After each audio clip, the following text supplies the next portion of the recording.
Okay, so keep talking to us. I don't know. Is this interesting to you? Keep taking us down pathways. This is about you now. Oh yeah, no, yeah. I'm sorry.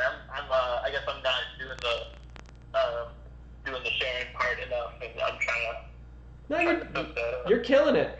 No, no. So like, I definitely feel like I could fit into both wings of that reformer thing. So here's my big shit. Like, I have Do you want to get some food ready? You want Sure. to eat? recently, I guess like in recent years, been obsessed with like politics to an unhealthy degree. What? And I'm like into like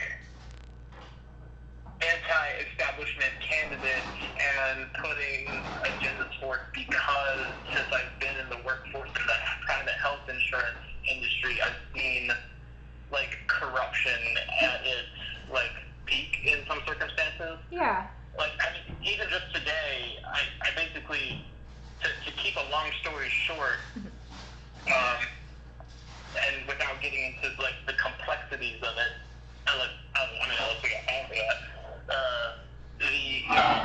some big wig of this like representing this account that I'm implementing, basically told me something, and I'm paraphrasing here, but he basically said, Alex, I'd rather we not take that extra measure because it puts a slight risk at it puts a slight risk of billing complications, even though what you're saying to do as this best practice is intended to prevent situations where a member might have an access to care problem and they won't have to be able to see a doctor. I don't care. I just don't want this client to see a billing issue, and I'm just like, okay, I definitely have an ethical debate. No, yeah, definitely. Whatever the group wants, I suppose. And then I hang up from that call, and I'm just like, fuck.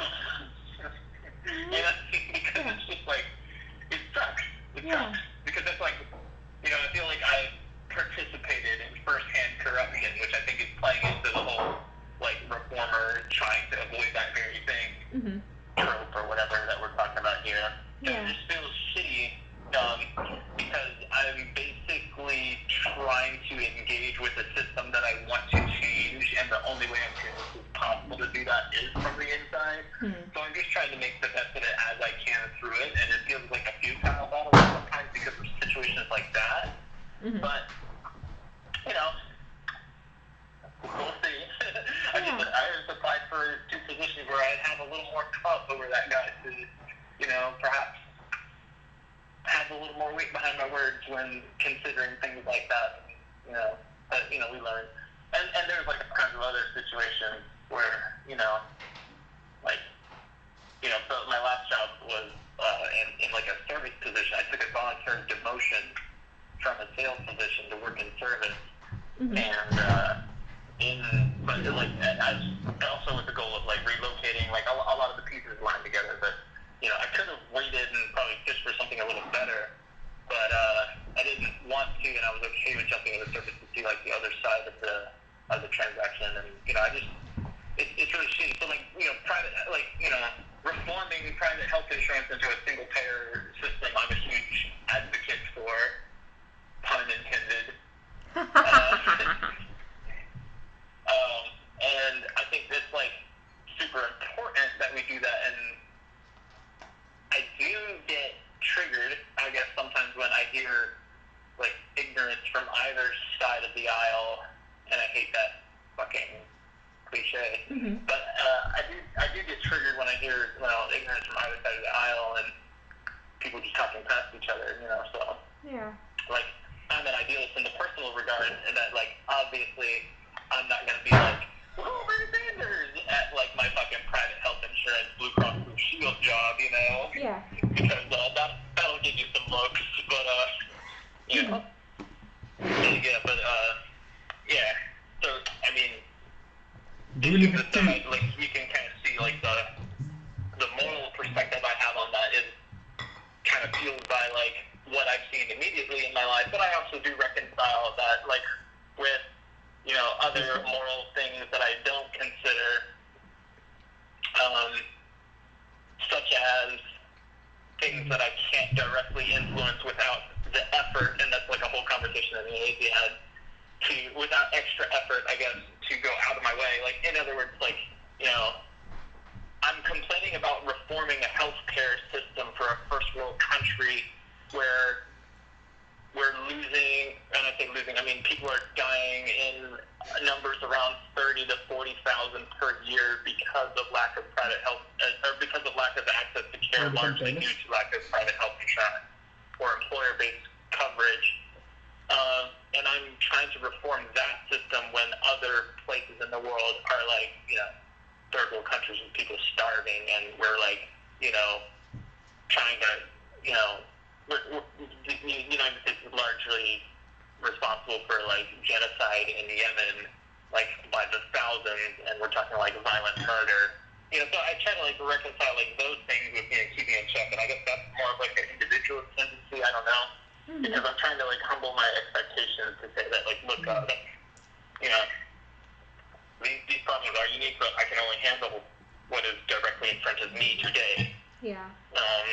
And I guess if I was just going to proceed through life, you know, like I don't pretend that like other worldly problems aren't there for me to go try to solve, but at the same time, I just like I do, you know, have that internal battle with myself. That's like, you know, every once in a while I'll ponder on like, oh, I guess I could do so much more for the world, but at the same time, like, you know, who am I to do this and blah blah blah blah blah.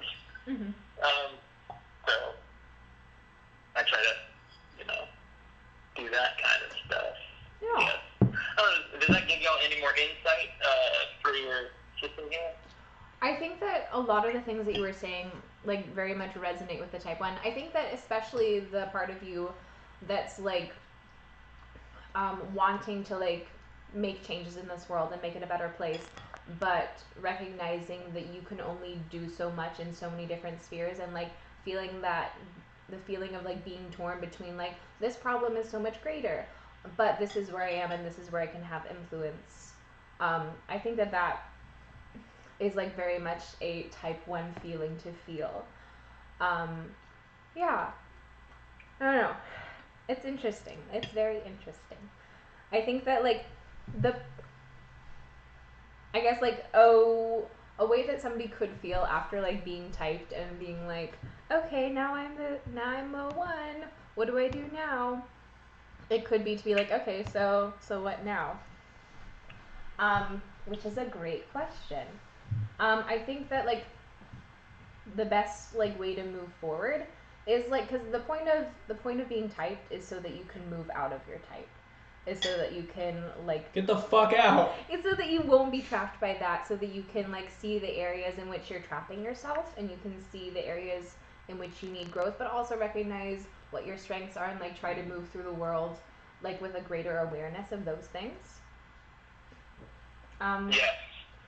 So I don't know. I would encourage you to like do a little bit more research, and like I think that on like EnneagramInstitute.com, there's like a bunch of resources, and like it's really interesting to look at like the little growth meter thing, like the levels of health, and see like what those all look like. Yeah, and for the levels of health, I can kind of give you a brief, because each one is very specific to each group, but this is kind of on their website. They gave a general level of development where level 1 is the most healthy. It's the level of liberation. Level 2 is the level of psychological capacity. Number 3 is the level of value in society.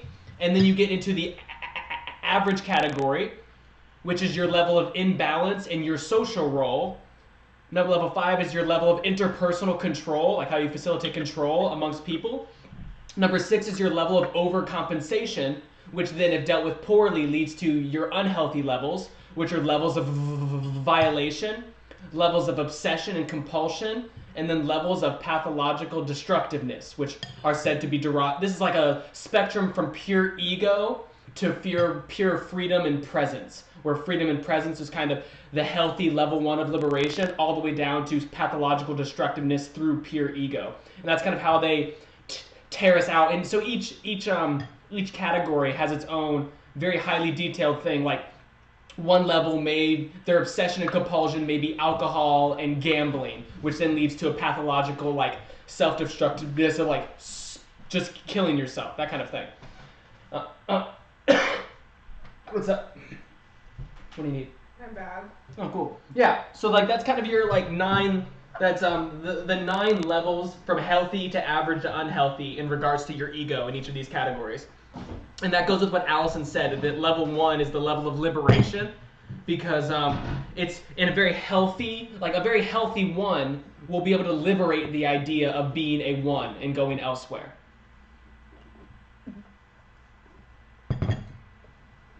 If that makes sense.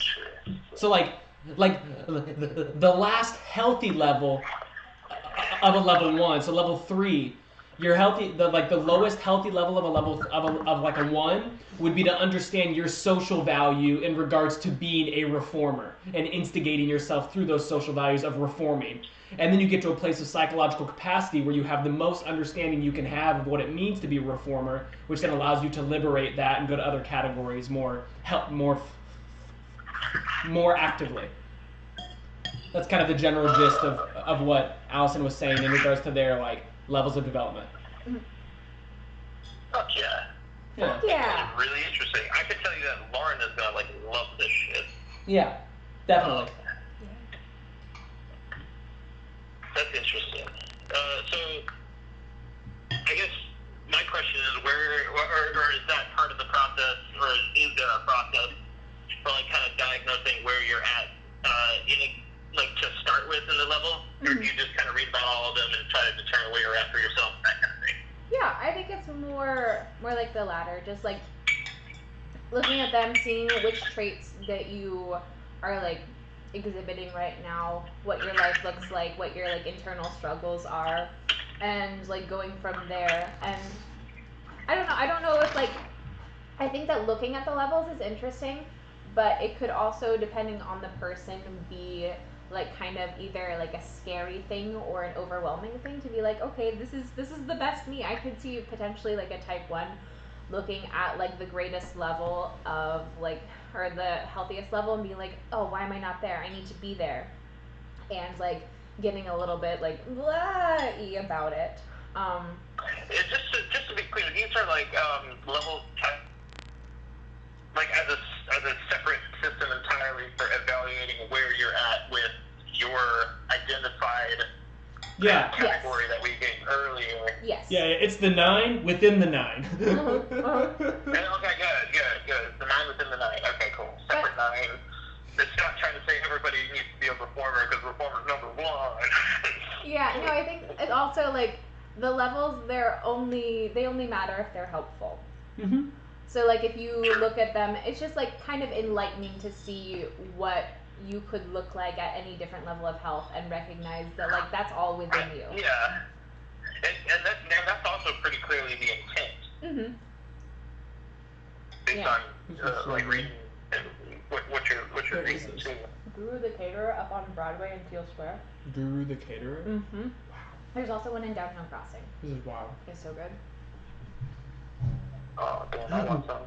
We're eating lunch as we talk to you, and she brought this really beautiful. Is this Ethiopian? Indian. It is Indian. Mm-hmm. Is it like South Indian? Oh. Because it doesn't feel like North Indian. I spent time in North India. This feels like, that's why I thought Ethiopian. But Here, let's look. I don't want to feed you false information. maybe I'll just learn something. Ooh, great. I will too. Sharing Element. That's today's sponsor of Sharing Element is the halal truck down the street.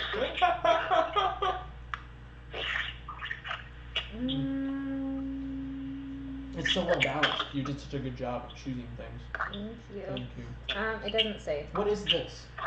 That's like a pickled. It's very hot. Yeah. Yeah, it's lovely. It's very fun. Yeah. Wow. But yeah. Cool. For agents, you can share. Also, you can share. Okay, he wants to hear about our own personal journeys. Would you like to go first, or would you like me to go? Well, I guess prefer?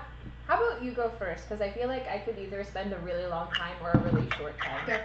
So, I mean, yeah, I just started looking at this last night. So, as far as I kind of got to 5 and 8 as being my two primary, like, what I was oscillating between. As far as. Stop numbering these because I don't remember the order. Yeah, it's okay. No, yeah, I'll tell you. 5 was the investigator, the intense, cerebral type, perceptive, innovative, secretive, and isolated. That's what I feel you've become in recent years, yeah.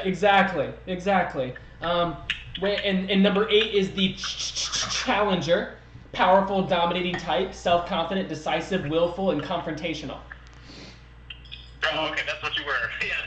No, I think, yeah. If we're playing the past game, I think you were right to say that I did resonate a lot with the individualist when I was younger, and the way you knew me before, and the kind of big break that I had in my like mid-20s that kind of ripped apart a lot of me and put me through that pretty dark space. It was when I was making I kind of degraded myself into a 5 through a system of interactions, which we can talk about. Yeah. We should. Yeah. Yeah. And I think a lot of that had to do with the other challenger. Yeah, exactly. Yeah, because he was also an investigator. Because the interesting thing about the investigator is that in growth, it exhibits traits of the challenger, and the interesting parts of that is that the challenger in stress exhibits parts of the investigator. So they're pretty much all of these do that. Where if you identify as one category, your growth is actually the stress of the other category. So like identifying as a 5, the traits of 8 are my growth. Identified as an 8, the traits of 5 are my stress. So it becomes this liminal space of balance about how you identify and the way you do or not, which then creates, if you're in this blank space where neither of them seem to work, but it's definitely one of those two, it's like this liminal constant growing and stress interaction. Holy shit, yes, I can see that. And I can already see that with some of the descriptions I remember that you get from like the 9 to the 9. Because I know some people probably just unapologetically don't try to balance that out at all, nor see the need to, and maybe just like go hyper extremist on one of their personality traits, and then kind of end up in that sub-9 category of health, and always end up fucking abusing like drugs and alcohol or some shit, you know? Yeah, and like balance out their life or take the edge off. Your oscillation between 1 and 4 is that exactly. 1's in stress, show 4, and 4's in growth, show 1. So this oscillation is not. I'm growing up. Yeah, and so I definitely exhibit. I feel like I exhibit much more of the instigator. For quite a few reasons. Mostly because, going between 8, I'll do 8 and I'll do 4 as like why I don't think I'm as much of them, and because I'll do the 8 because of what I think now, and the 4 because of what you thought about me then. The 4 has those feelings of shame and this kind of idea of like personal significance, and those never really quite worked for me. I don't do the shame thing. I think you know that well enough about me. Right. I don't do the. I do the same thing a lot. Or I did at least. Yeah. I still do occasionally, but. Yeah. And then the challenger, their instinctive trait to be more on the realm of anger, also doesn't really facilitate me because I just don't know how to be angry most of the time. Yeah, I left that. I left that part of my life a year ago. Yeah. This month. Beautiful. Yeah, and so when I get into the investigator and I start engaging my intuitions being based on thinking, and then my main focus within that thinking is fear, and then my fear is one of being helpless or incapable. That seems about right. Yeah. Yeah, and my virtue is non-attachment in a lot of ways. In a lot of ways, my virtue is non-attachment, that I'm able to create that sense of distance in a way that's like healthy, and it's not animosity based, it's not distance for the sake of like othering. It is this non-attachment of like a non-attachment kind of describes a connectivity. There's still a relation, but it's not a like kind of a reliance on that relation in a particular way. Which is, yeah. But the 1 in 5 that I'm confused by is the passion of avarice. I don't really know how I embody that very much, but I'm with it. Avarice? Yeah. What does avarice mean? Yeah, I looked it up because I didn't have a clear understanding because it has these negative connotations, right? Avarice is related to anger, and it's an extreme greed for wealth or material gain, and like Alex knows me well enough. I'm just using him as a bridge post. Have I ever expressed a greed for wealth or material gain?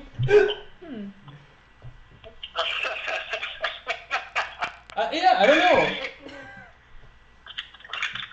No, but at the same time, it's like, it's funny. Think of it this way.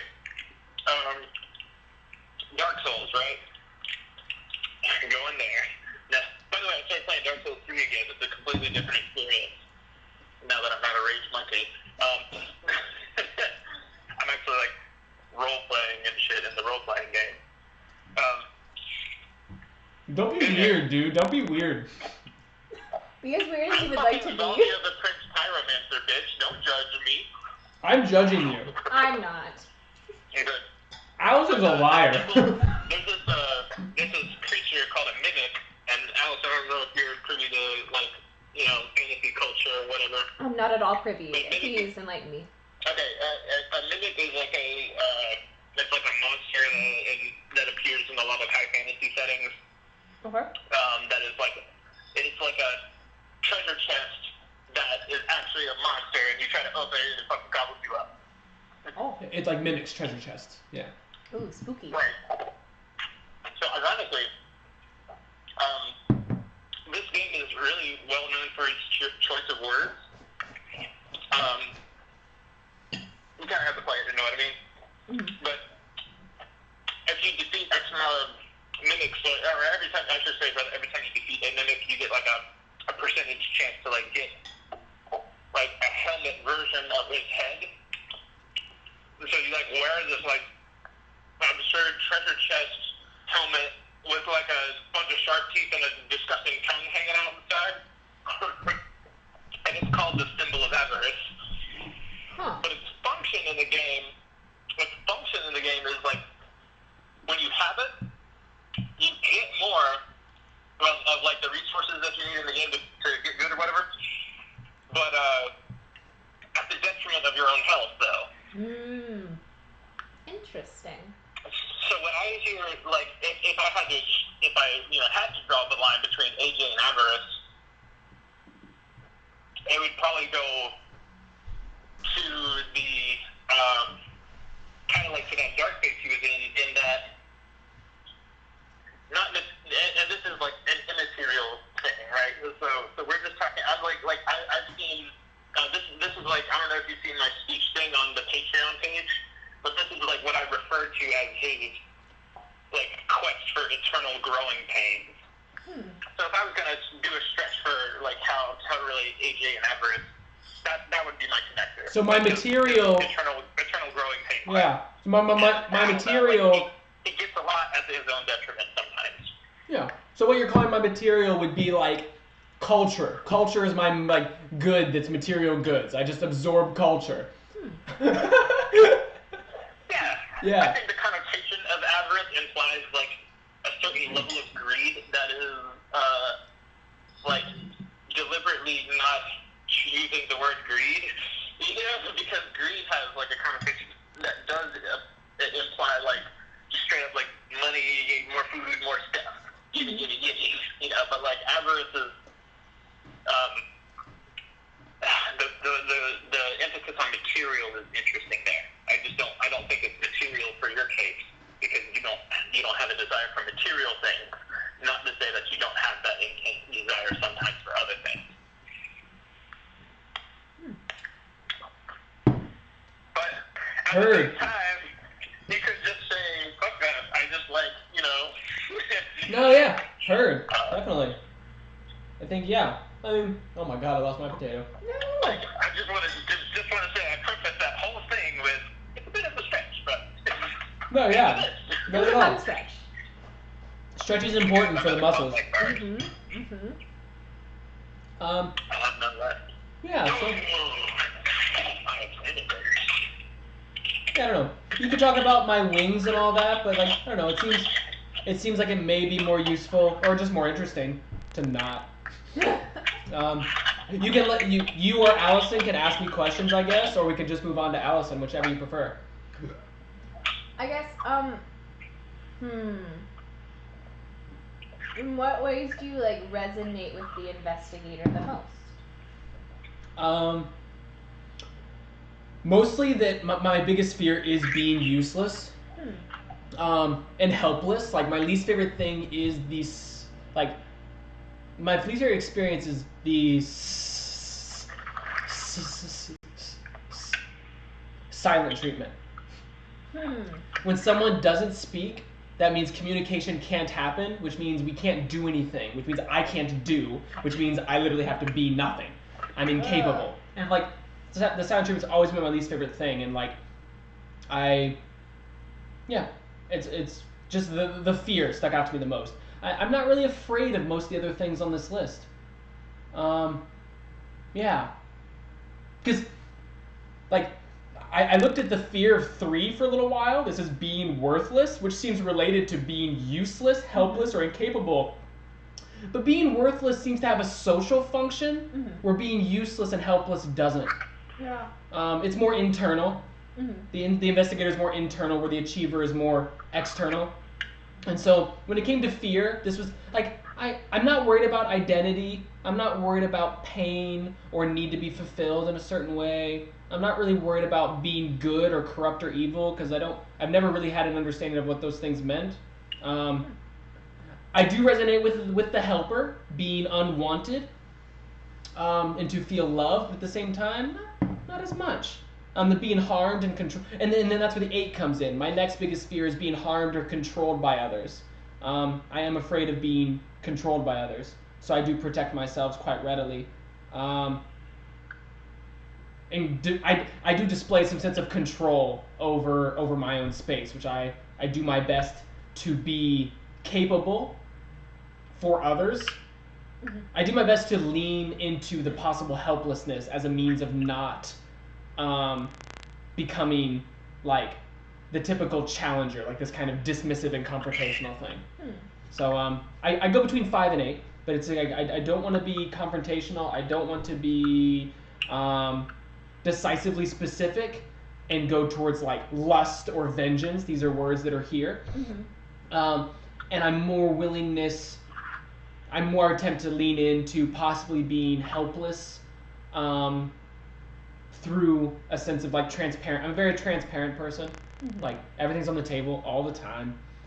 I think if I look into the wings of each, like that helps me a little bit too, because like just the names, the wings of the investigator go into either the iconoclast or the problem solver, both of which feel relevant. Where the wings of challenger are maverick and bear, and I didn't really have any. I didn't have any relationship to that as much. Like the words just didn't click. I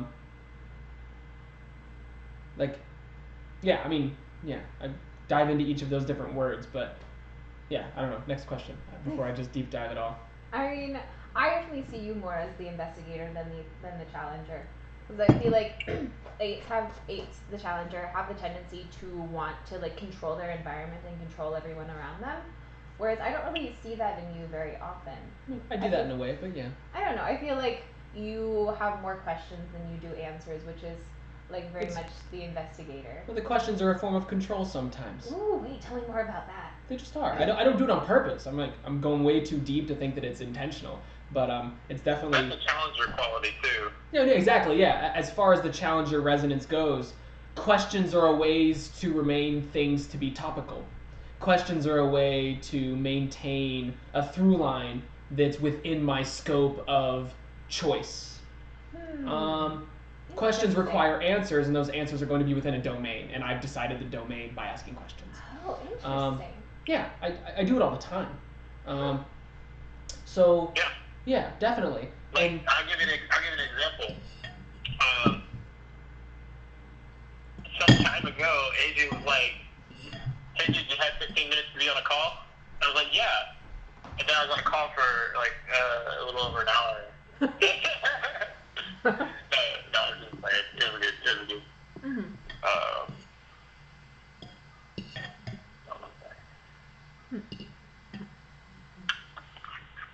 yeah, I think asking the way AJ's relationships to questioning is also, I think, unique. Oh shit! I got work. take your time, buddy. Yeah, I gotta run. All right, buddy. It was good hearing from you. We'll talk more. Bye. It was nice to meet you. I mean, I'll probably call you back after this. Not gonna lie. Yeah, do your thing. All right. Love. Love, love. Bye. Bye. Boom, boom, boom, boom.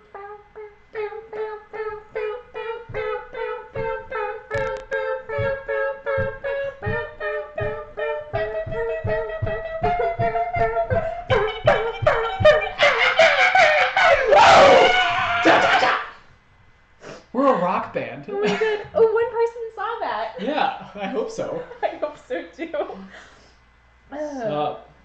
It's a slow day. I usually have like 8 to 10 people conversing, talking. Where are It's they? I don't know. It's dead.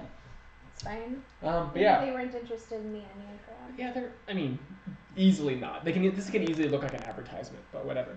I'm just putting the information I think is necessary. Wait, what information do you have?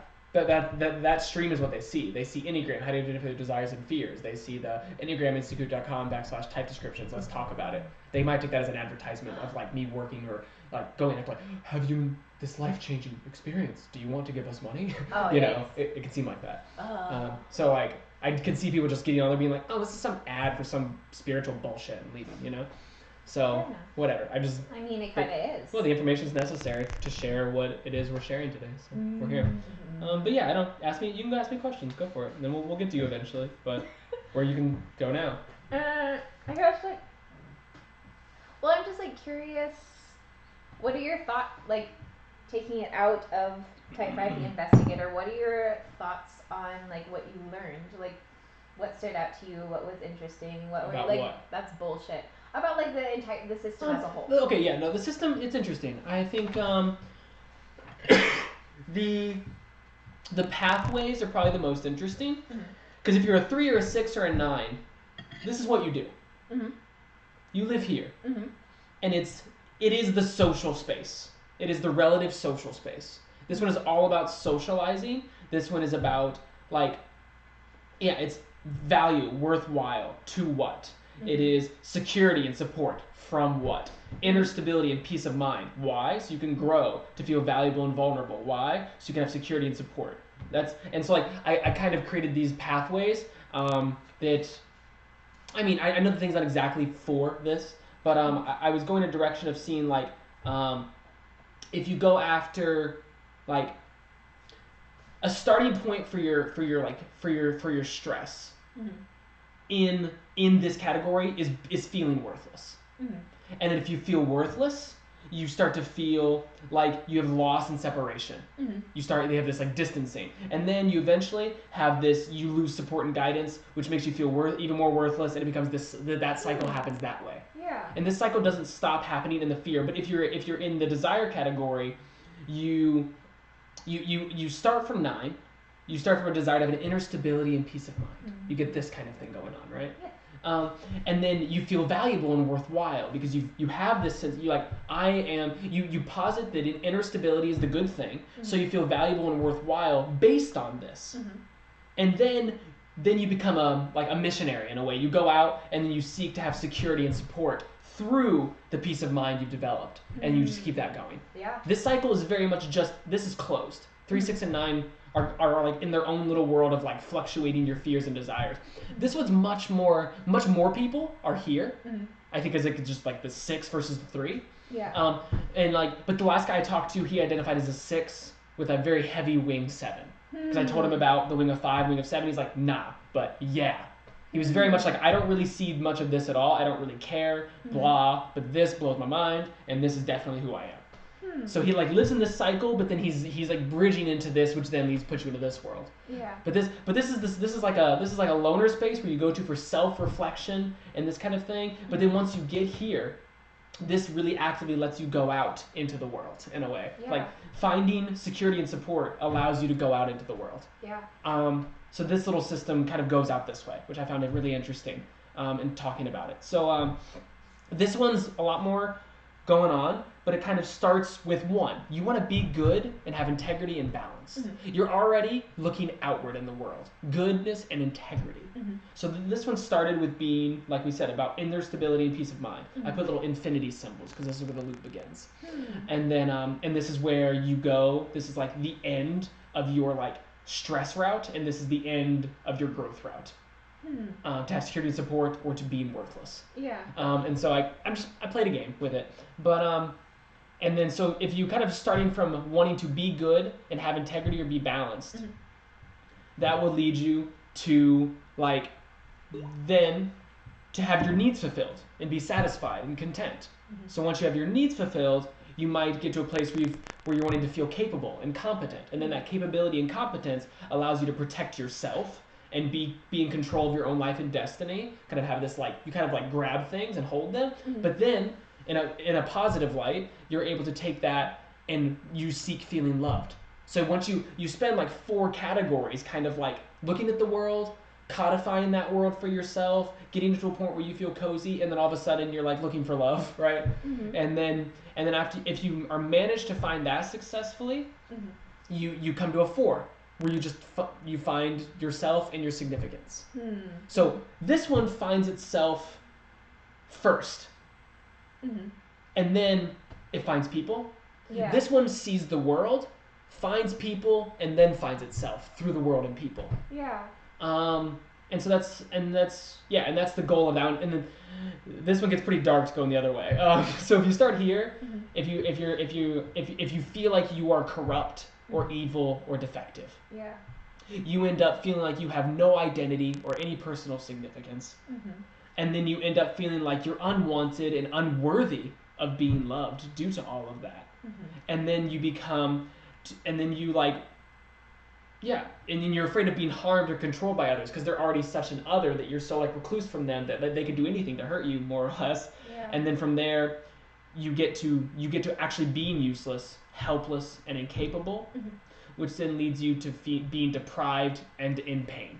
And like and that's it. You're pure deprivation. You are pure pain, and then the cycle starts over again, just being corrupt and evil and defective. And so this one starts out as just like you reflect yourself against the world, and this one starts out as like whatever it is, I'm gonna figure it out inside myself.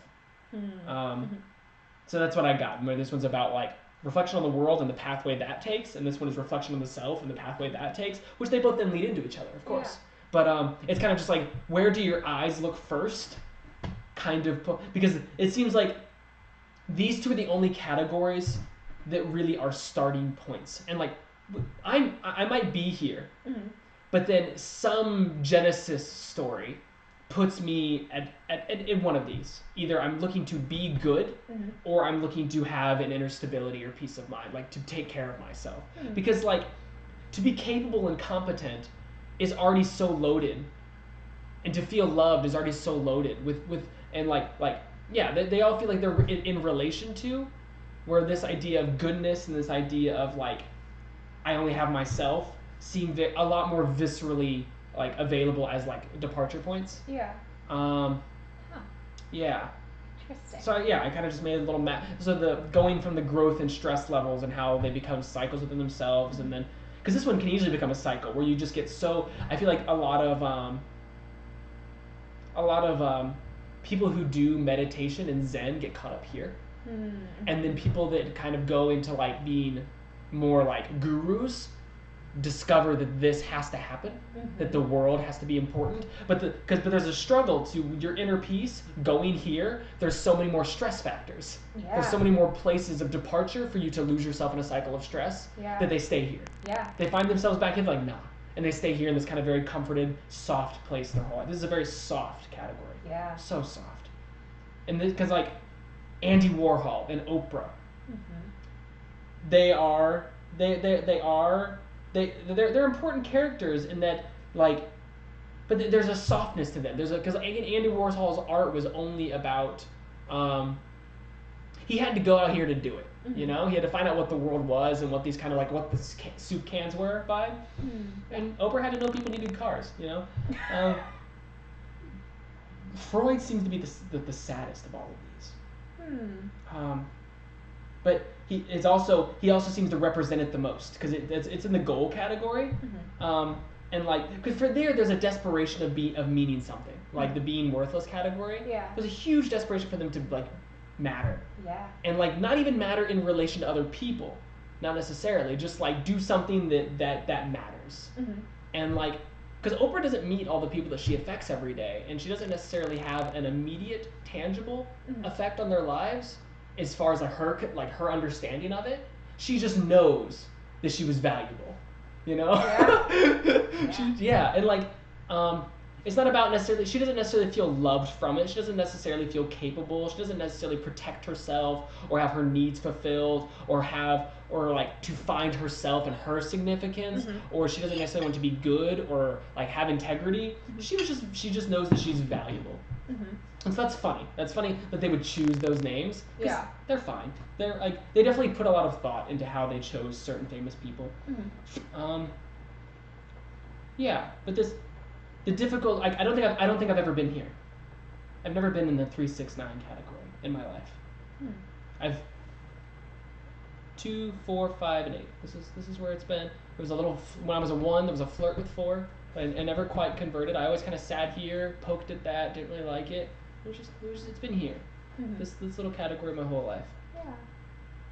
Yeah, that makes sense. No, that does make sense. Yeah. Interesting.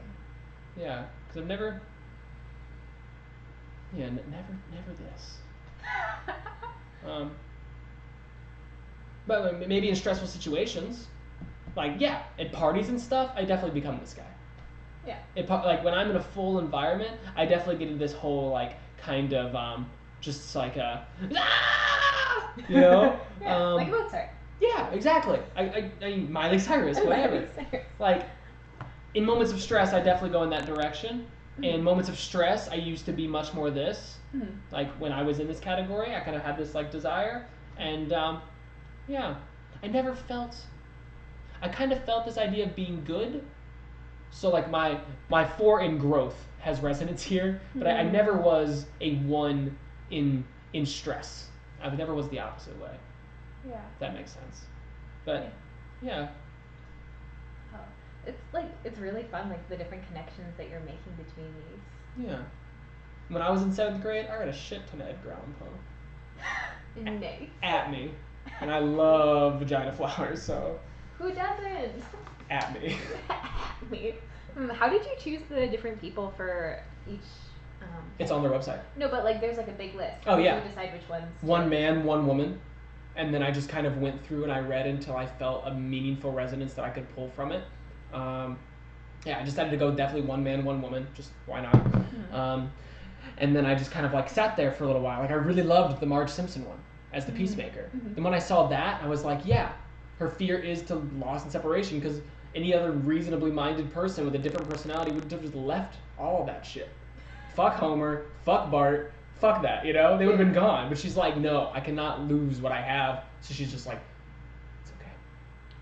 I still have them, you know? Yeah. She's a wild archetype for that. Wild. I loved it. I haven't seen The Simpsons. Oh, it's kind of beautiful. Freud is hilarious. This idea of like being without support and guidance, and his entire psychoanalytic thinking is creating a system of support and guidance. I was all about it. Yeah. I was all about that. Yeah. And then being worthless to feel valuable is kind of just like throwing yourself at the world with all these kinds of stuffs. Like there's a documentary on Andy Warhol where he talks about not even caring about being an artist, but in his 20s, he knew he was going to be famous because he knew he just had to tap in to what people wanted. and he knew in his 20s that it was just this big rig that he set up. It wasn't about art. It was about social function, which is like maybe obvious to say about what he does, but he was just much more concerned with like some kind of like extravagant show of value and worth than he was like any kind of like craft or these kinds of things, which is obvious, but it's and I think for I loved The Helper being Stevie Wonder and Mary Kay. Put on your makeup, be your therapist. Stevie Wonder's tons of people's therapist. He's spent the past 50 years of his career literally having songs that like told people how to be in the world. He helped them feel through the world. And so like in Mary Kay, literally it's just she's the ultimate helper for like women and their beauty, you know? Just like it's big. It's big. In The Reformer, Plato, Hillary Clinton, QED. That's like not like that's wildly obvious. The Individualists, Anne Frank, fear, having no identity or personal significance. Anne Frank, are you serious? Yeah, what? And then Edgar Allan Poe, great. And like, and both of them, their entire writings were about to find themselves and their significance. So yeah, great examples. Mozart, Miley Cyrus. Mozart's binge was gluttony. He was an alcoholic. He was addicted to gambling. He never tapped into his virtue of sobriety. And his wing was a 6. He also needed security and support, which he didn't have for most of his life, which is why he died in his 30s after he lost his dad. You know, he had security and support through his father all through his childhood, then he lost that. So like the big wing of the 6 makes him the entertainer. He was never the realist. He never played this game. No. But he did occasionally. Occasionally in some of his like later music, he did this weird kind of like he did a lot of like woke posturing in like his late symphonies. He did this kind of like finally he like on his deathbed he was like, oh shit, the world sucks, let me tell you about it, G minor symphony, you know. So he played this game a little bit. But and then the actual challengers, MLK and Serena Williams, that's a beautiful combo. I love that. So all the names seem to just mix. I just kind of went through and I read the list, and these names for me were the most beautiful. There are other names that are on there, but these names are really beautiful for it. And the investigator, Georgia O'Keeffe as an investigator, like literally like I don't know, just like thinking of her flowers as investigations of that physical space, and then also an investigation of women to culture and how you present women to culture. That was another. Just like she just didn't. She was like some people look at her paintings and they don't like Georgia O'Keeffe because they don't feel anything, and I feel the same. I don't feel anything in a purely visceral sense. But if you take a little, because then people say, but you don't understand. For Georgia O'Keeffe, people talk about understanding a lot. They talk about, but it's about this. It has to do with women, and like once you start connecting the constellations of her work becomes there's so much life to her work, and it has a lot to do with thought that's not culturally intuitive, which makes her like a renegade all these years later, you know. An iconoclast, so to say. She was in touch with her individualist sensations. Where Einstein was more of a problem solver, maybe. I don't know. Yeah, so I liked both of those examples. And I liked using Frodo as a good example of the loyalist. Frodo's a great fictional example of like needing security and support, and through that he can have courage and faith. And it's moments he loses those things that he has fear and cowardice. And that's Frodo. It's Frodo Baggins. Damn. So I don't know, I liked those. But tell me more about you, Marge Simpson, Walt Disney. Marge Simpson, Walt Disney. Okay. So, the Peacemaker. Where do I start? Is it okay if I tell this more as a narrative? I mean, I just said a lot of random words. You say however you want. All right. So, okay. So I was introduced to the Enneagram like 2.5 years ago. And I don't know, I think that throughout my life, I have felt a lot of like confusion with like who I am. Tell them. Oh, sorry. But like you were here I know. and they're not. Okay. Okay, it's a little bit behind, got it. Oh, it is. Okay. All right, anyway, I felt a lot of confusion about like who I am because I feel both that I'm different in a lot of different scenarios in a lot of different environments depending on who I'm around. Yeah. And then also that I've never really felt that there was like anything like significantly strong about my personality or anything that like makes me uniquely me. I've always been like very much focused on who am I to the people around me and how do I engage with them and what like who do they need me to be. Like a few weeks ago, when Thomas was here, you asked me the question like, what is your God? And Yeah. I've been thinking about that so much since then.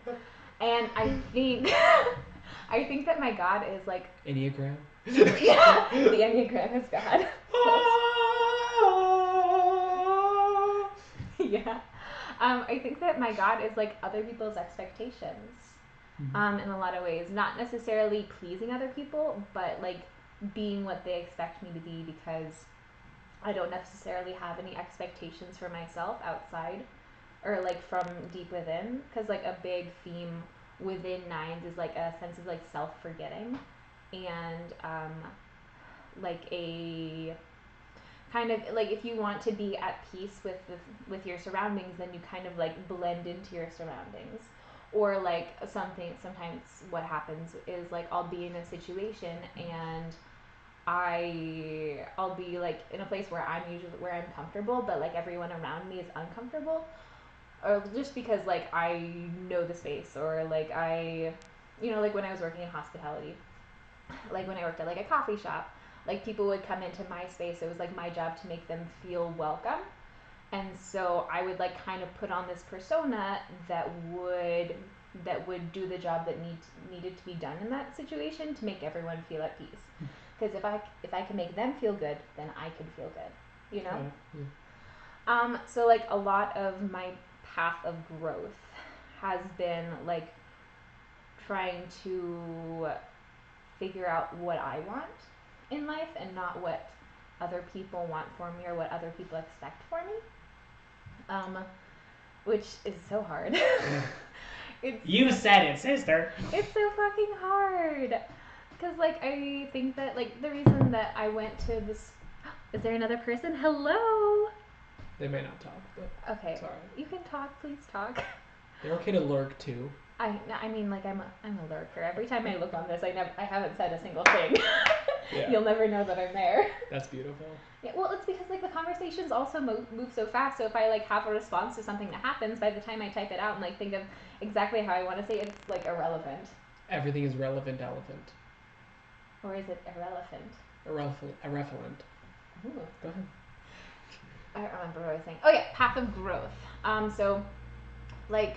You said it, sister. Hell yeah, I did, brother. Hell yeah, brother. Let's go. Anyway, Please don't leave. Please don't leave. This will get interesting, maybe. I'm talking about my life. It's not going to be interesting. Anyway. You'll keep it interesting. Thank you. Like the reasons that I've made most of the big decisions in my life were because they were what other people expected of me. Mm-hmm. Like I went to college and I studied music education in my undergrad because lame. It was lame. I didn't want to do it, but I did it anyway. Do you even Dalcroze, bro? Do you even Dalcroze? No, but I want to. Do you have Dalcroze? No, I think Dalcroze is so lovely. I like was forced to take like Dalcroze classes, like Dalcroze and Eurythmic classes in high school and like the youth orchestra I was in, and I was like not about it then, but now I'm like, oh my god, that shit's so cool. Let's Dalcroze go. is Longy heaven. It or Longy is Dalcroze. Like the Dalcroze room or the Dalcroze program? The program. Yeah. It's like part of it, yeah. Anyway, I don't remember where I was in my journey. You had just started. You started talking about how like you were doing things for other people rather than yourself. Yeah, exactly. And that's been like my motivation for a lot of my life. And so like the person who I like would become would be based on the opinions and like the desires of the people around me. So like I grew up in like a very like fundamentalist Christian home, and so for like all of my upbringing, like that was my thing. And then like once I went to college, like my sphere of influence got a little bit bigger, and then like there were different more perspectives and more expectations for me, and so I like started to like reach to those, and I'm like, okay, but now these are like kind of conflicting, and I'm like, but I can still. Yeah, they would be, yeah. Yeah, and then I like finally moved out here for grad school, basically because my trumpet teacher in undergrad told me to. Um, and like I met even more people with even more perspectives and even more expectations, and like I got to a point where I couldn't please everyone anymore. Yeah. Like no matter what I did, I would disappoint somebody, and so I was like, okay, well if I'm gonna disappoint somebody no matter what, I might as well not disappoint myself. And so I was like, damn, what does that look like? So I like and that was about the same time that I like discovered the Enneagram. I was like, oh, this is interesting. So you were here before Enneagram. That's what I'm hearing. I mean, kind of, but the thing is, I like in like the peacemaker role, I was very much just like floating. Yeah. I was like floating between like different circumstances and like being whatever was like asked of me, and like there's always been like that like quiet stubbornness that. Well, just the people pleasing part sticks out to me is why I lean towards 2 in that, just the people pleasing. But the 9 also makes sense. They both do. Yeah. That's why like it sticks out. Yeah, but like I didn't necessarily like my desire wasn't for people to love me. It was for people to accept me, and like from other people's acceptance, I could have a peace of mind. You know, because I like didn't necessarily feel the need to like do things for people to make them feel positively towards me. I just like wanted to be a presence that was accepted. So if like everyone around me accepted me, then I could accept myself. Yeah. So yeah, and so I like started realizing those patterns in my life, and I was like, damn, I need to like figure out what I want. And I need to like. But did you think you were defective? Is that what you're? No, I didn't think I was defective. I just thought I was like a personality-less blob that was just like running through the universe with no. Having no identity or personality. Yeah, these are. I mean, you have a lot of. You've traveled the path a lot, it seems. Yeah, I don't know, and so like, over the past couple of years, I've started to not necessarily to do things like because I wanted to do them, not because anyone else wanted me to. Like, I don't know. Like in like grad school, I like joined the electronic ensemble. Nobody wanted me to do that, and I was like, but that sounds like fun. That sounds interesting. And like my trumpet teacher wanted me to like enter contests and do things like that. But I was like, nah, brah. I want to do these other things. I want to like work with composers, and I want to like put new works into this world. And exactly. Yeah, exactly. That's what I do. That's who I am. And I don't know. And like part of it was, I got. What's going on? Just putting rock music signs. Hell yeah. And in like my personal life, I like kind of started to let go of like the fundamentalist Christian upbringing. Damn it! I know. my family's so disappointed. Just kidding. They don't know. They never will. They're not investigators. They won't search for it. They really won't. And like start to try to develop my own belief system and like figure out how this world works and like how other people see it, and I don't know, try to. You're playing this game a little bit. I kind of am, yeah. I think that like the thing is, I've always felt like this, that everyone's perspective is so interesting and so valid in its own way. Like there's a big element of being able to see the good and the different perspectives of like vastly different people in me. Like even like so much so that like if you were to like argue something at me that I like completely didn't believe in, a few years ago I would have like been like, oh yeah, you're right, because I could see your perspective like so much more clearly than my own. And then somebody could like argue the complete opposite point to me, and then I could be like, oh my god, you're so right, yes. Mm-hmm. And so yeah. I like that. It's protean as fuck. It's very annoying when people ask me what I think about things.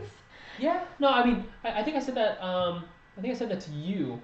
When I do these map things for sharing element, they tend to be pretty empty until another human participates. Yeah. Like if you ask me the question, how do you identify with your desires and fears? I would have not gotten half of these words. Not because these exact words, but I wouldn't have gotten half of this amount of information written down about desires and fears purely on some self-reflective basis. My entire energy is wrapped up in like the other. So like even the music I'm writing for you, like this kind of module notation thing, I have a general space. I have a controlling factor, but then I have a much more of an instigation of like, what can you bring? A lot more curiosity about like, what is it the other person's got? What are they doing? Because I don't feel like I offer as much as they do usually. Yeah. Keep going. Okay, sure. Oh, I need to leave very soon. Very cool. That's fine. I don't know. Leave whatever you need. Okay. I don't know. It's just. Do you want a couple pieces of chocolate crispy wafers from Hawaii? Ooh, fun. Yeah. Don't tell the wife. All right, heard. Ooh. They're from Hawaii. Fancy. No, you can do it. Oh, I'm not gonna force you to take off my hands. You can get one of that. This is fun. Try one and then tell me yeah. how many you want. I think you're gonna. Okay. I'll take this many more. Okay. Strong choices. Yeah. We're pretty good. Yeah. Yeah. Anyway, so like a lot of my journey has been like learning about myself and like from like an internal place instead of an external, like what do other people want from me. So yeah. It seems less peacemakery now then. I know that I think because like that's kind of the point of the Enneagram is to like bring you out of your type. Yeah. So you like float yourself around and ended up over between a 4 and a 5 somehow. Kind of. I mean, like I still like my desire is to have inner stability and peace of mind for sure. Okay. But like the way I go about doing that has become more of an internal process than an external process. If that makes sense. This has always been my like desires and fears as far as I can remember. Yeah. Interesting. These are so good. Yeah. Yeah. So that's pretty much me. Stop that! Look at that conflict. Hey, That's human gross. robot. Human robot. How's it going? Hi, human robot. Ah! Good Okay. to see you. How are things? I gotta go. Yeah, do your thing. No worries. Okay. It was great having you over. Ah, truly a pleasure. What an honor. Doing fine. How are you guys doing? Allison's about to leave. Once she heads out, we can keep talking. Bye. Today's sharing day, obviously every Friday. This was her topic. She actually won. People voted for it, and they decided to talk about this. How do you identify with your desires and fears? In relation to this app called Enneagram. Not an app. Well, an application to yourself. How you apply it to yourself. So I'm going to correct that. Personal growth. Tool for the face. Tool for the face. You're working on a control scheme for a character. That's cool. Sick. Tell us about. Do you have any desires or fears you want to talk about? Bye. See you, friend. Yeah. I'll see you Monday or Tuesday. Yeah. Tuesday. Yes. Tuesday. Perfect. All right.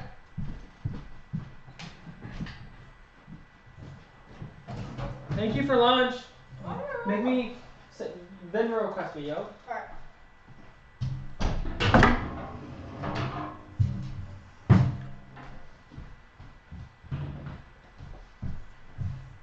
Yeah, so I'm back.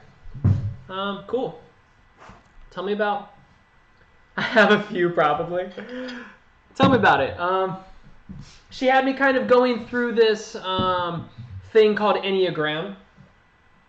It's like, do you know the Myers-Briggs test? Have you ever heard of that? The INTP or the INFJ or Ian something? Have you ever heard of that?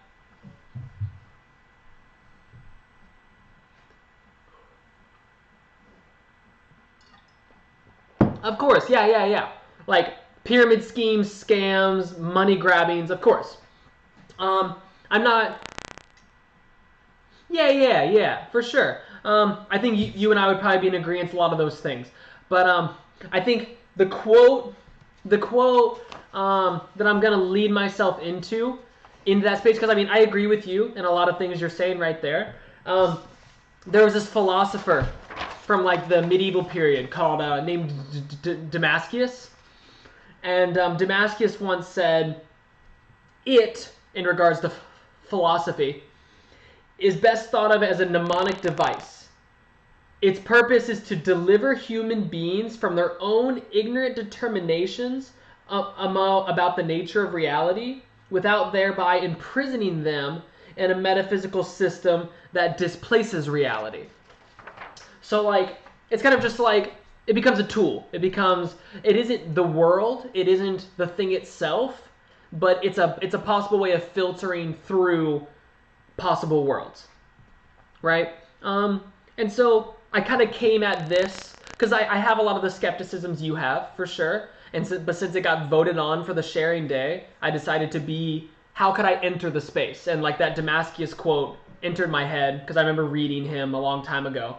And so I ended up making this chart about, this is the 9 different types within the Enneagram.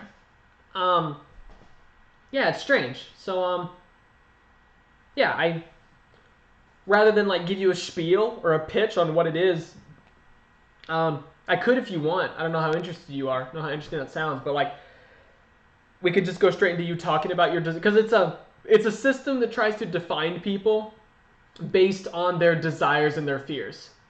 Cool. Yeah, we can try it. Yeah, it's a system that tries to define people based on their desires and their fears. There's like a test you can take and all of that, which is part of the scam, part of the money grabbing, part of all that. But they give quite a bit of the information for free on their website, so that'll let me kind of get a way in to what they're trying to do. So we can play with it. How do you feel about me reading off a little tidbit of each one, and then you giving me 3 or 4 that kind of sound close to you, and we'll play that game. We'll see like where we end up in regards to you, and maybe we get nowhere. So it's just Enneagram Day, so I have to do this. If you're entertained by this idea, I'm down. Okay. So number 1 is the reformer, the rational, idealistic type, principled, purposeful, self-controlled, and perfectionist. Number 2, the helper, the caring, interpersonal type, demonstrative, generous, people-pleasing, and possessive. 3, the achiever, success-oriented, pragmatic type, adaptive, excelling, driven, and image-conscious. The individualist, the sensitive, withdrawn type, expressive, dramatic, self-absorbed, and temperamental. 5, the investigator, the intense, cerebral type, perceptive, innovative, secretive, and isolated. 6, the loyalist, the committed, security-oriented type, engaging, responsible, anxious, and suspicious. 7, the enthusiast, the busy, fun-loving type, spontaneous, versatile, distractible, and scattered. 8, the challenger, the powerful, dominating type, self-confident, decisive, willful, and confrontational. 9, the peacemaker, the easygoing, self-effacing type, receptive, reassuring, agreeable, and complacent. So I'll repeat any of those. Choose 3 or 4, and then I'll dive a little deeper into them because there's a lot more information they have about them. Just, 3 or 4 of those, and we'll go from there.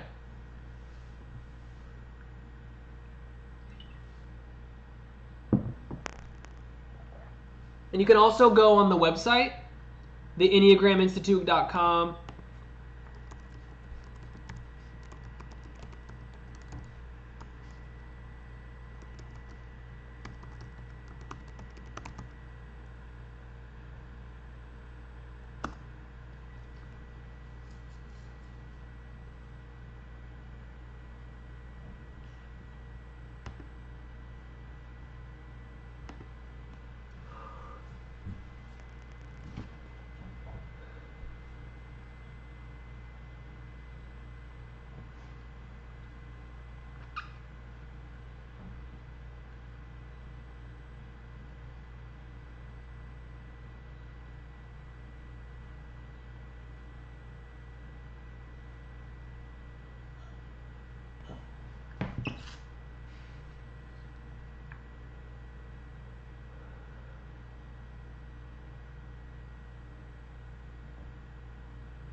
individualist, performer, and achiever. Where were? I got the individualist. Oh, reformer. It's not performer. It's reformer. So 1, 3, and 4.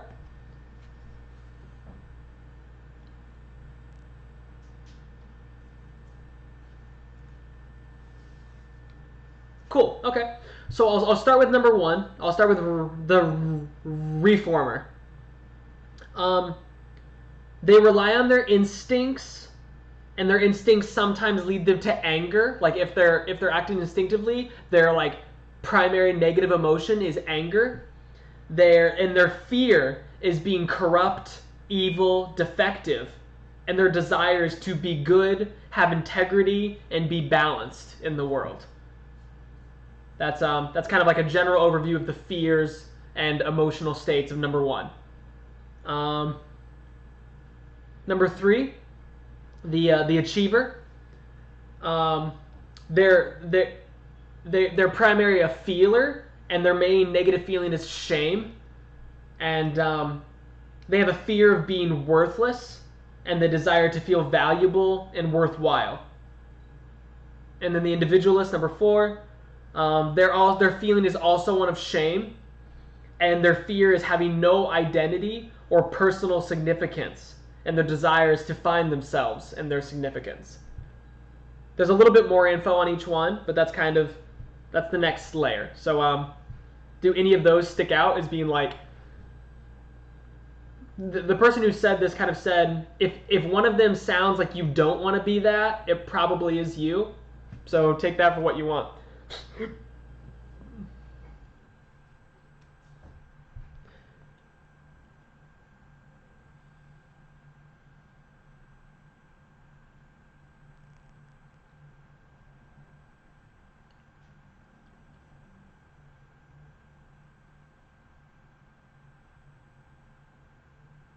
Yeah, definitely. For sure. Yeah, and I think the whole thing tries to make a map. It doesn't... Yeah, what this thing is trying to do, and I'm not like an advocate for it by any means, it's not trying to type you and then like keep you there. It's kind of, I think the system is trying to make you realize parts about yourself that may or may not be there as a means of liberating and overcoming those parts and navigating the map in other ways. I mean, what doesn't work is they think that this 9-tier system encapsulates all the different types of persons that could be in a way that navigating all 9 of these types would be a meaningful way to live a life. But yeah, that's so like, yeah, we're definitely being skeptical, we're being open-minded. But are there any within those 3, were there any one that stuck out to you in regards to those fears and everything that I added in, like the extra details?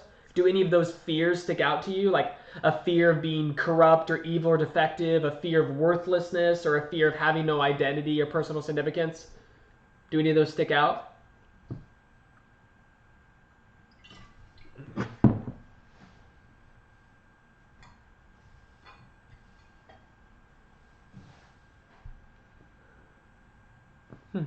Interesting. What are your fears, if you want to share? Like, fear of corruption. Okay. So you possibly have a desire to be good, have integrity, be balanced.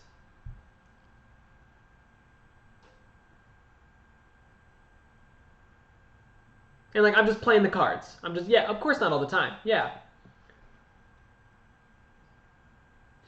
Exactly, yeah. We're playing the id and the ego game and the super ego. Yeah, of course.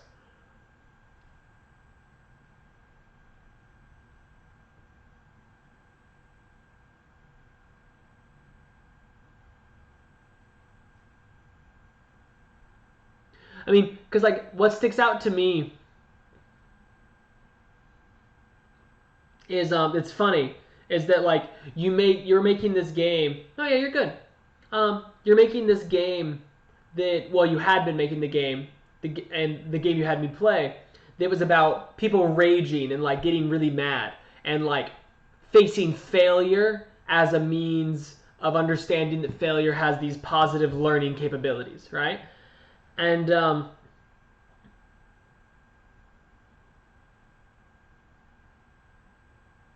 yeah, I mean, obviously we're like playing the game. We're playing into the little cards they've dealt us here, because that's what I signed up to do today. Um, like, what is this fascination that you have with people's anger? Like, is there a fascination with that anger? Like, that you want to? Because I know you like using the rage mechanism as a means of trying to make people have a different relationship with failure, but there's still that instigation of like rage quitting, and like that was one of the first things you said about the game was like the anger factor.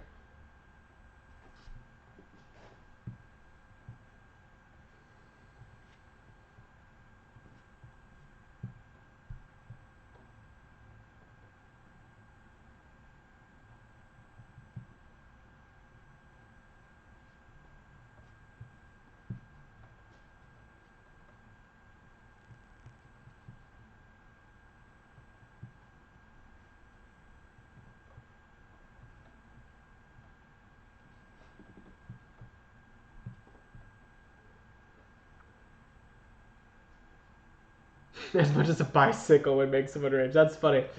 Um, so, but your main interest is then in failure, right?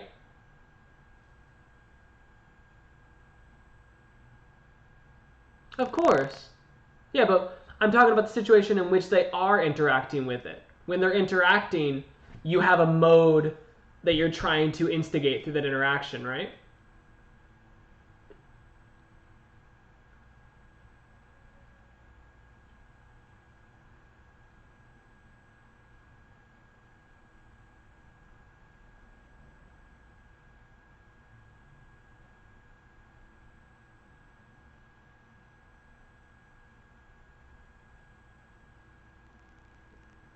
Yeah, definitely.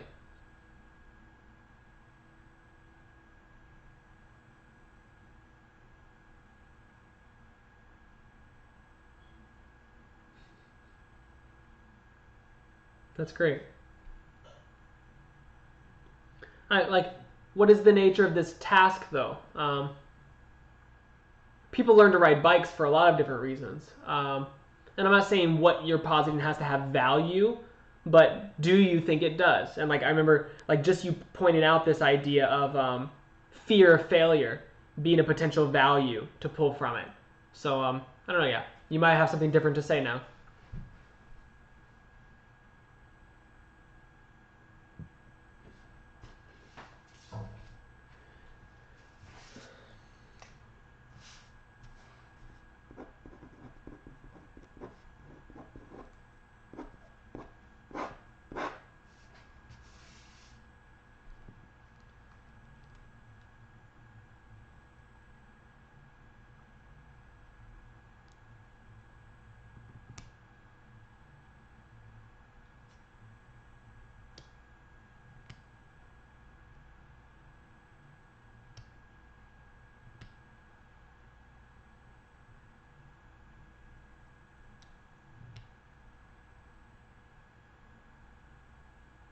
Yeah,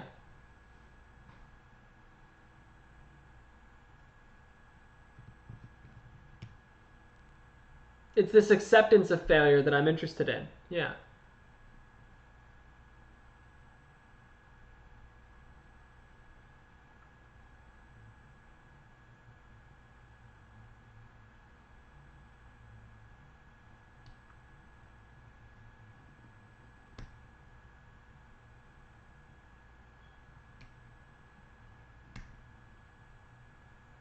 of course. Yeah. I'm just yeah, because I mean, that experience makes sense to me from playing it. I'm just curious about like what leads you to make that the frame. Why is it that you want people to accept failure, right? Because then you talked about before how like accepting failure, it's like a learning tool. You've talked about it as like accepting failure is a type of learning tool.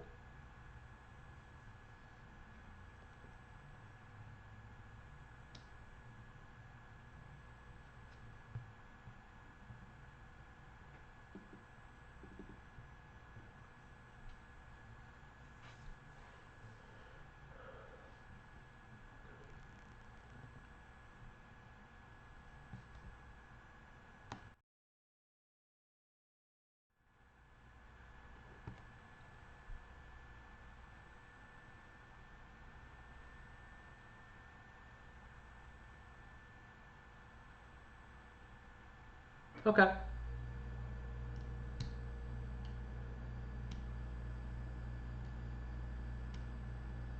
Got it. Yeah.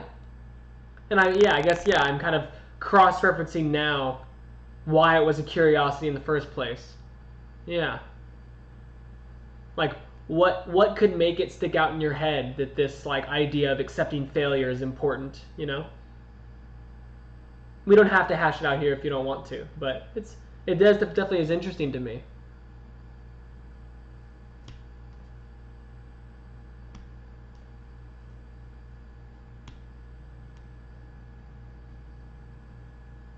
Yeah, I remember the drawing urges. Yeah, I remember us talking about having this like obsession and then using it as a distraction. I remember that. I'm just interested in like because you said it was just a tiny curiosity that made it happen, and like, yeah, I was like, what kind of thing could you imagine that coming out of? I'm not. I guess it's not a Genesis story because like we don't always know how things start.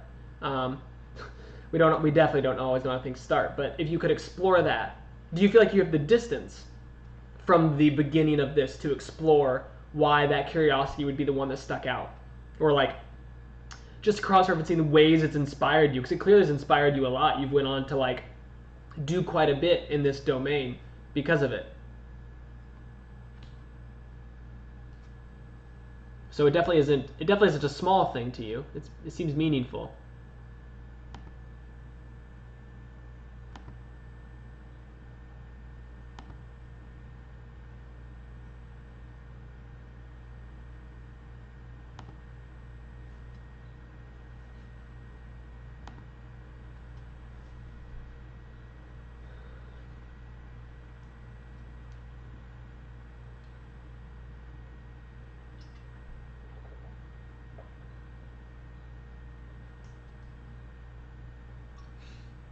What do you mean?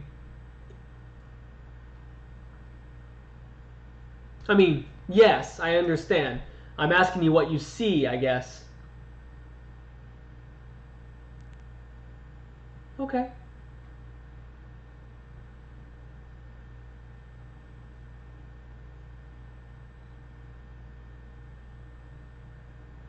Yeah, I guess, yeah. I mean, we don't have to talk about it anymore if you don't want to. It's curious to me because I mean, as a creator myself, like I can always just say, I feel like I can always just say that like I made something that made sense to me, and it was obvious that it made sense to me. I guess I'm asking questions about how we develop intuitions that make certain things obvious. Because like if I went to make a video game to stifle an urge, I probably wouldn't have made one about failure. I probably wouldn't have made one about accepting failure. Like almost no chance would I have done that. Okay. Yeah, it's just curious to me that like that's where you went. That's kind of like what ended up happening. Um,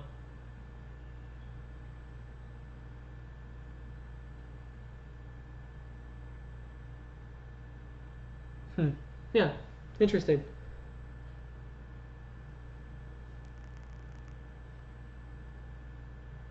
Because sometimes it takes me distance. It takes me a bit of time. It takes me a bit of time to understand why I had an impetus in a certain direction. Years, you know? Sometimes it takes years for me to be like, oh, that's that. And not because I want to explain everything. It's, yeah, that'd be silly, right? But to create a network of energies that kind of express what kinds of emergent things occur. It's not that it's helpful to be retroactive and reductive, but to be able to engage that tool meaningfully, not as a means of like reducing, but as a means of like proliferating.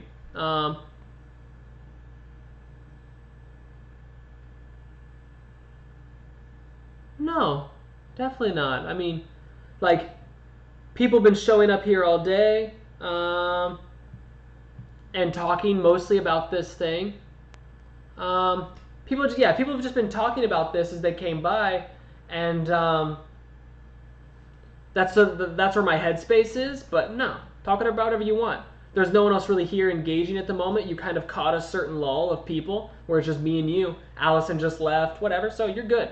My day's been good. I've just been focusing on this thing, kind of taking a lot of notes about it, just engaging in what the system is, and I mean, because as a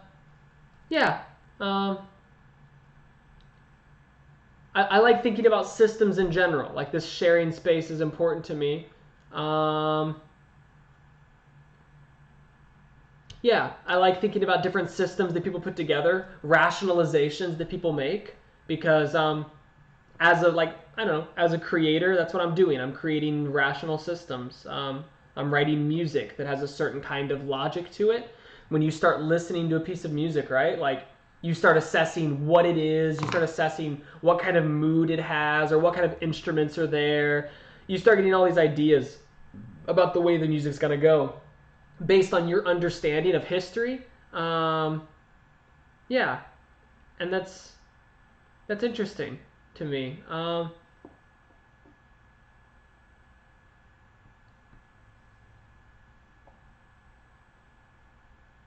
No, I haven't really watched anything lately. I've just been composing and doing this, reading some books, but nothing like fiction or anything.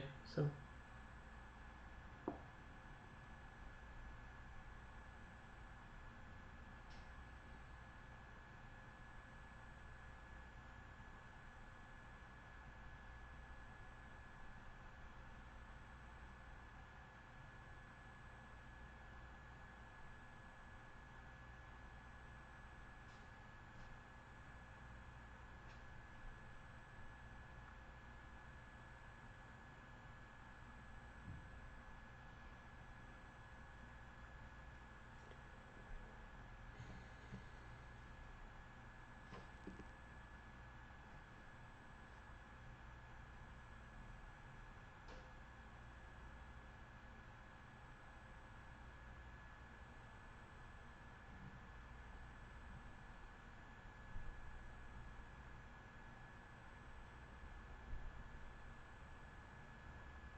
How about you?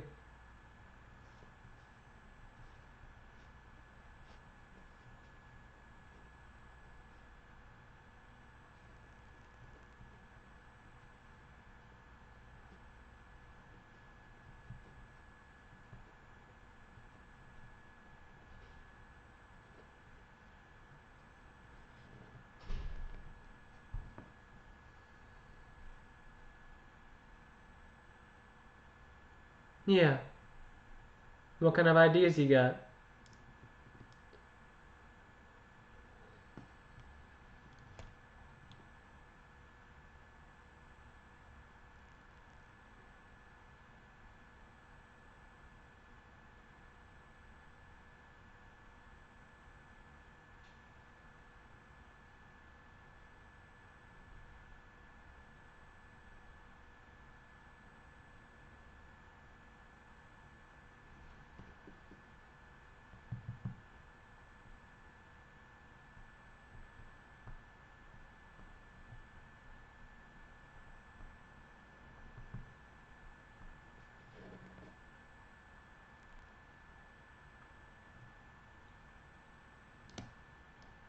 What would be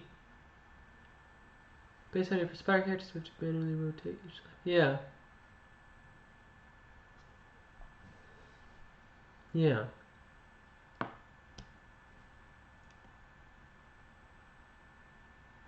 Is there a field of people working in this kind of like virtuosity space? This kind of like physical virtuosity? Because I mean, you're very much engaging with like just like the virtuosity of controlling being the game kind of thing. Because it goes in directions of like fighting games almost. It seems to me like a Mortal Kombat, a Street Fighter, that kind of thing. But it doesn't have that like.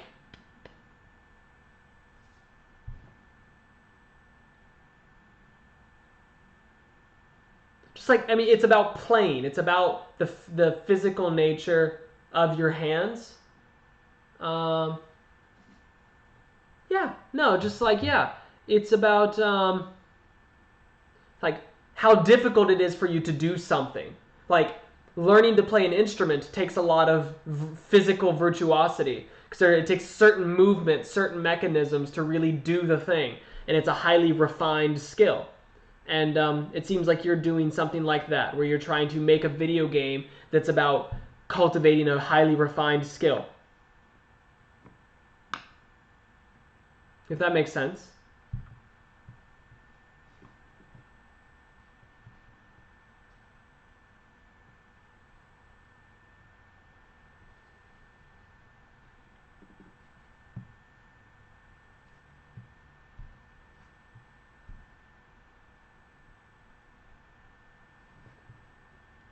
Yeah, just, I mean, it seems, I guess, yeah, I'm asking, like, it seems like that you're interested in that. It seems like you are interested in the learning process of how somebody figures out how to do something. And you make challenges that are very difficult to do. Like, it's very difficult to make the hands do the thing with the controller that you ask for to be the game. So it's physical and that it's of the body, and virtuosity is just another word for like a highly refined. Yeah. I meant for your game. Yeah, the game you're making. Like the kind of, you talk about the spider. With the spider that you're making, I'm talking about how the person interacting with the spider character, they have to do a lot of like, it's like a learning to control each limb. It's like it's its own like it becomes like an instrument almost. It becomes like a very tactile kind of learned muscle memory thing.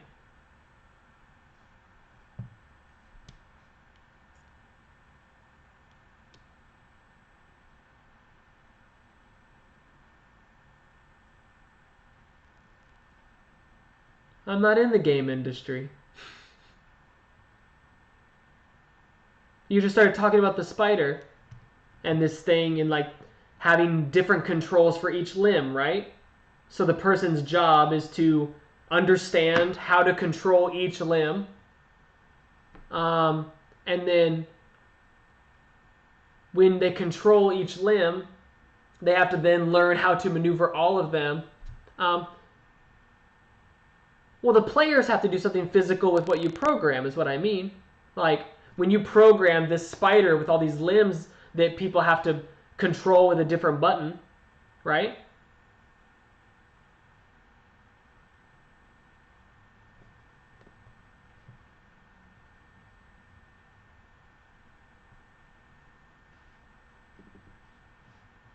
Yeah, but yeah, the focus on your gameplay is one of like extremely like it's a the mindset is it's virtuosity. It's not about making, yeah, it's about like making the control of the character in the gameplay a very specific task. Yeah, no worries. Yeah, I'm happy to learn the terms along the way.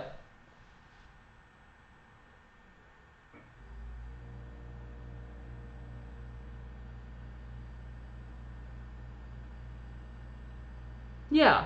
So, but you're going to program 8 different legs, right? And they're all going to move differently. They're all going to have different controls, each leg that you program.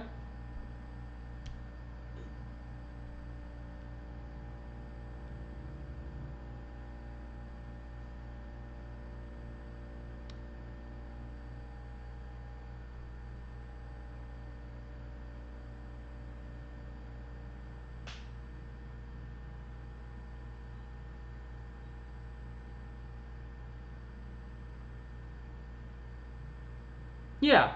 You're creating a game loop, yeah. I know that. Okay.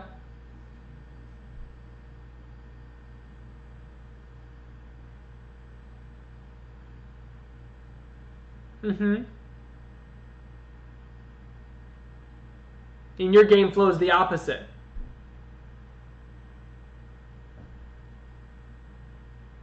Yeah. Yeah, because you're doing the opposite thing. The game is super, super difficult when you start, and then you figure out how to move the character the proper way.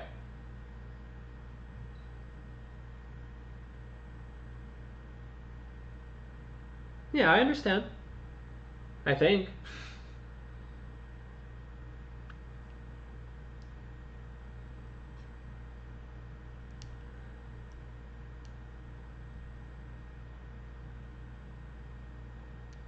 All right.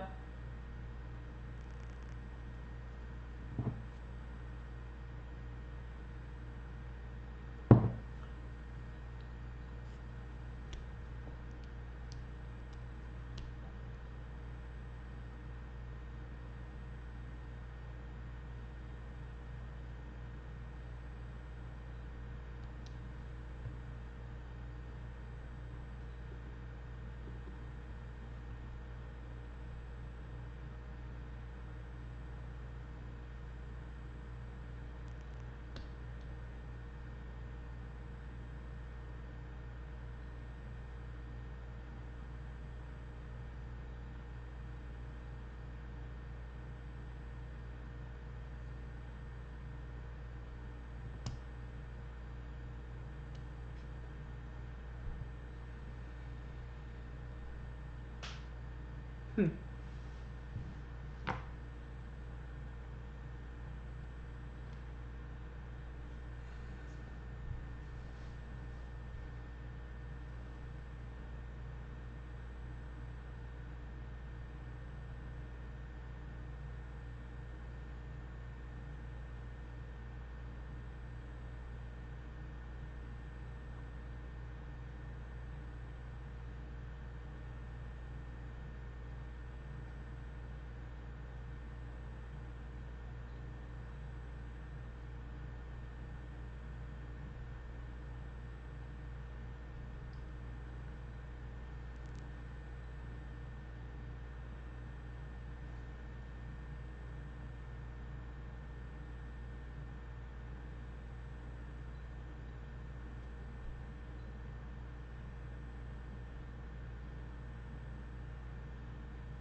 Sorry. I feel like I upset you or bothered you at some point along the way, so I don't really know what else to say.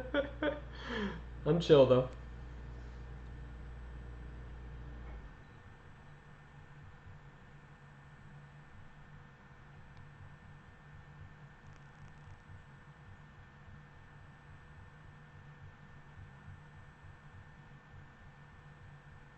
What?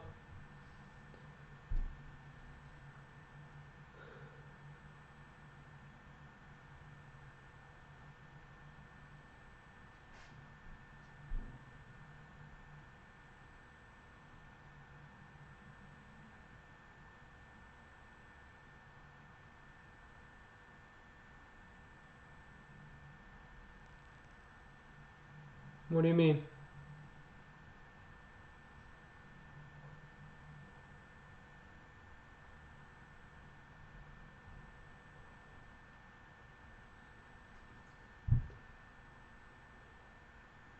I'm not sure about the distinction.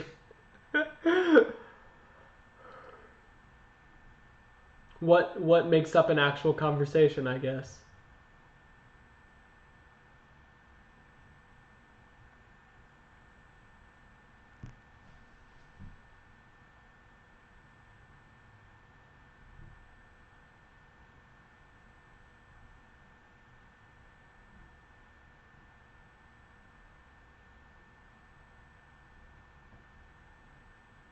Oh, so by conversation you mean more personal.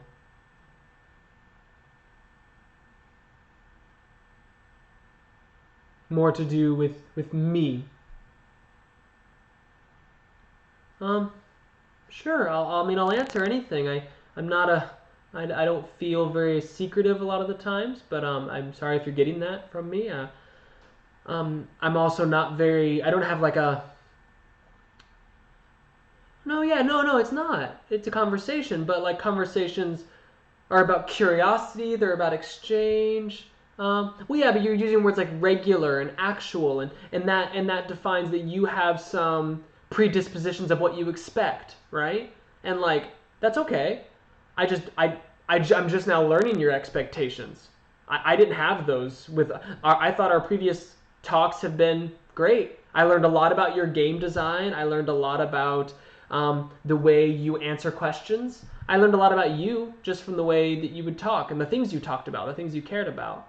And I figured I was doing the same, talking about music, talking about this and that. And I mean, sometimes it seemed like you were disinterested in the things that I would say. Like I was kind of going on a rant about my interest in systems and how I use systems in my everyday life and regulating different types of systems and ways of thinking as a means of like nourishing myself. And you didn't seem that interested in that route. I guess I didn't seem like a conversation to you or like about me.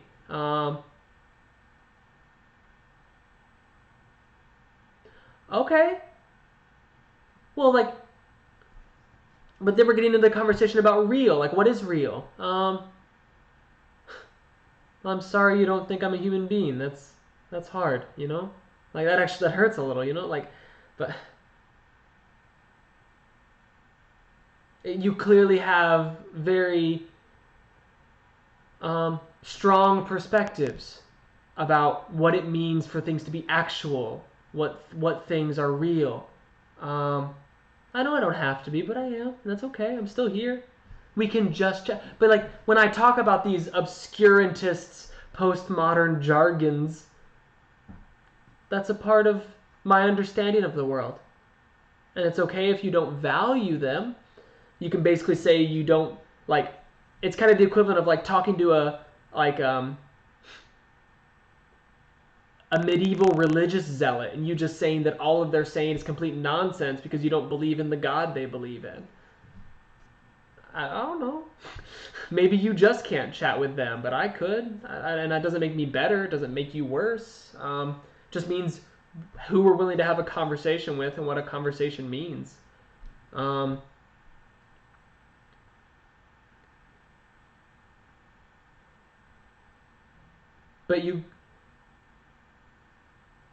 But what is normal talking? I guess teach me then. I'm willing to learn. I don't feel argumentative. Oh. So you don't care about what people care about. I don't know. It was fine. My day has been good. I've spent a lot of it thinking about things that you would prefer me not to talk about. So I'm just here in silence. I spent my day here thinking about things that are important to me because I spend 99% of my time doing things that are important to me. The music I make, the books I read, and you're not interested in hearing about those because they're jargon, they're obscurists. So like if I'm not allowed to share what I'm passionate about, it's like I do this sharing thing. What do you mean, what kind of softwares do I use? And now you're asking questions of softwares. Doesn't that just go in a direction you want to go in? Why is softwares something we go in? I don't use softwares for making music. I just write on paper. Just paper and human beings. I write cellos, flutes. I just don't use software.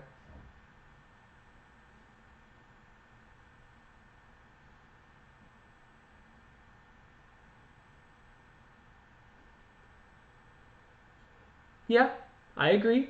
I just don't use it.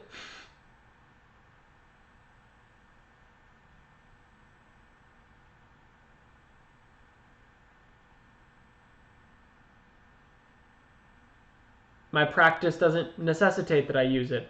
The way I work just doesn't have a need for it. That's okay.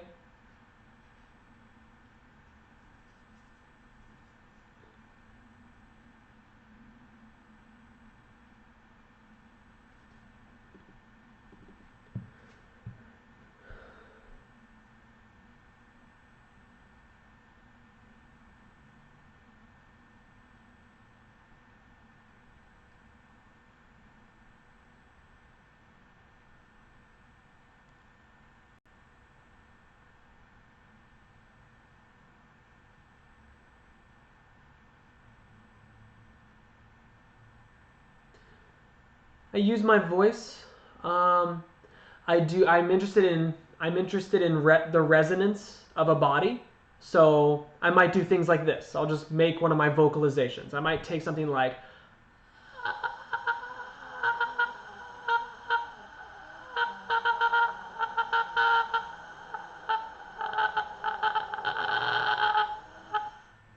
Something like that. Within that, there's a lot of different sounds, right? There's just the scratch of my throat, there's breath, there's all kinds of different things happening. Does my music sound like that? No. But I write down the way different physical things interact as ways of creating sounds. And that's just how I sculpt sound worlds. That's basically what I do. I'm trying to sculpt sound worlds that I take from the resonance of bodies. It's all very experimental. It can seem very analytical, but it's very much attached to my physical body, and for me, it's really intimate.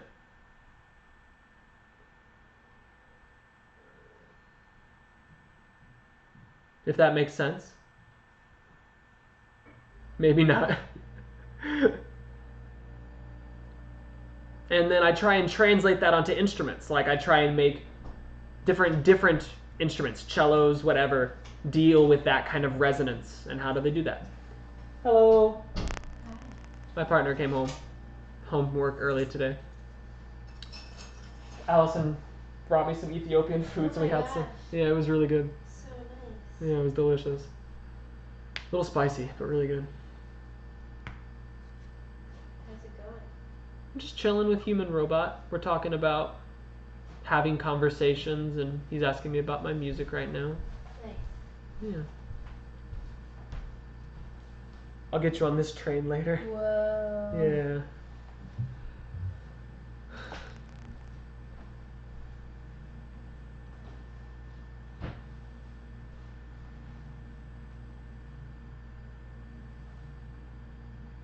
How you doing? I'm exhausted. Yeah. Take a little nap.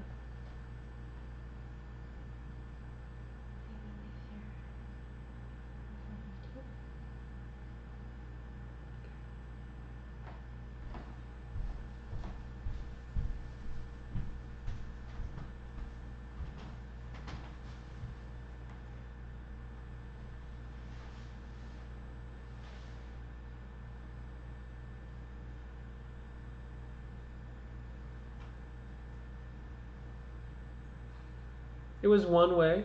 Definitely one way.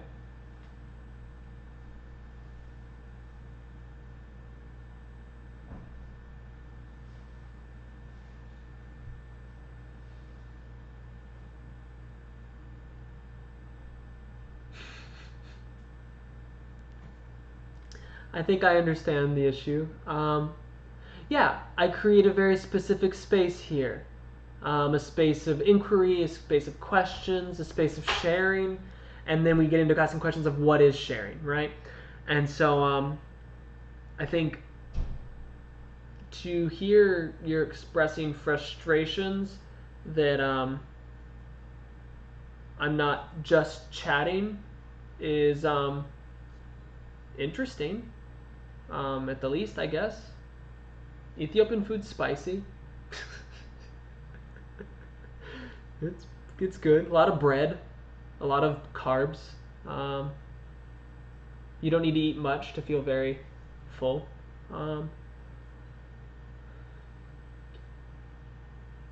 Yeah, the question of what sharing is interesting. It's a hard one. It's a tough question.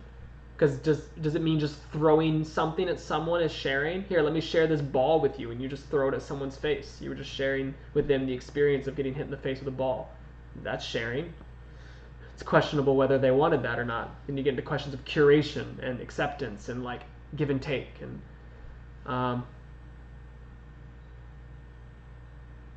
it's clear here that when the conversation's not on terms that you are okay with, that sharing goes out the window, you know? Yeah, I created a Discord for this thing. I've never used it. Someone told me I should make it so I could have voice chat for people if they wanted to voice chat. If you want to voice chat, we can do it. I'm down. Yeah. I think it's under the name of the project sharing element.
I'll be right back.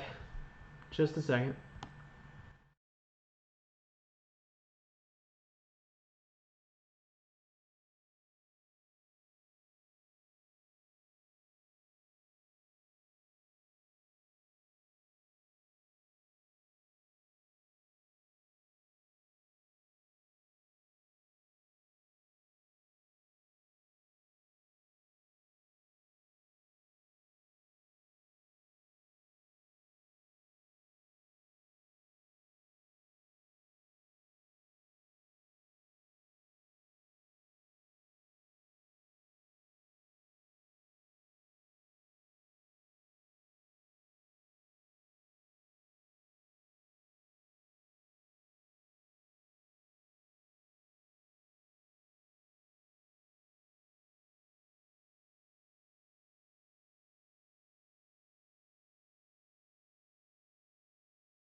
Hey, hey. Yeah, you got all that right. That I do have a Discord set up for this. I thought I had mentioned it once before. Sorry. I mean, I know I have mentioned it, but I thought you were there.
I don't really know what Ethiopian food consists of. A lot of grains, a lot of rice, a lot of spices.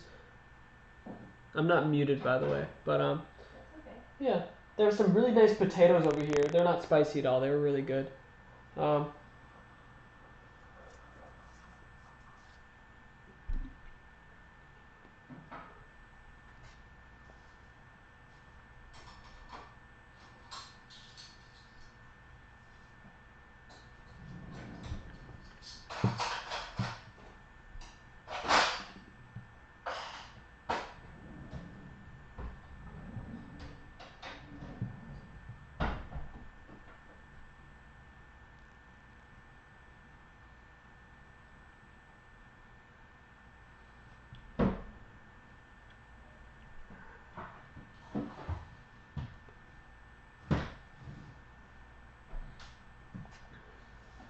Alex had a lot of fun going through this map today that I made.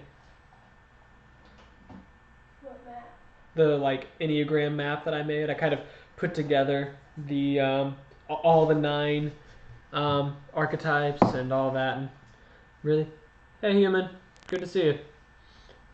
Yeah, kind of put together all the archetypes, and like he went through it. He had a lot of interesting ideas. I mean, he was really excited about it. He said he thinks Lauren's gonna be really into it too. So yeah, they'll look at it. That's great. It's definitely a very curious system. I'm definitely interested to talk to you about it and show you what kind of weird pathways that I imagined them trying to go through. It's a really strange system.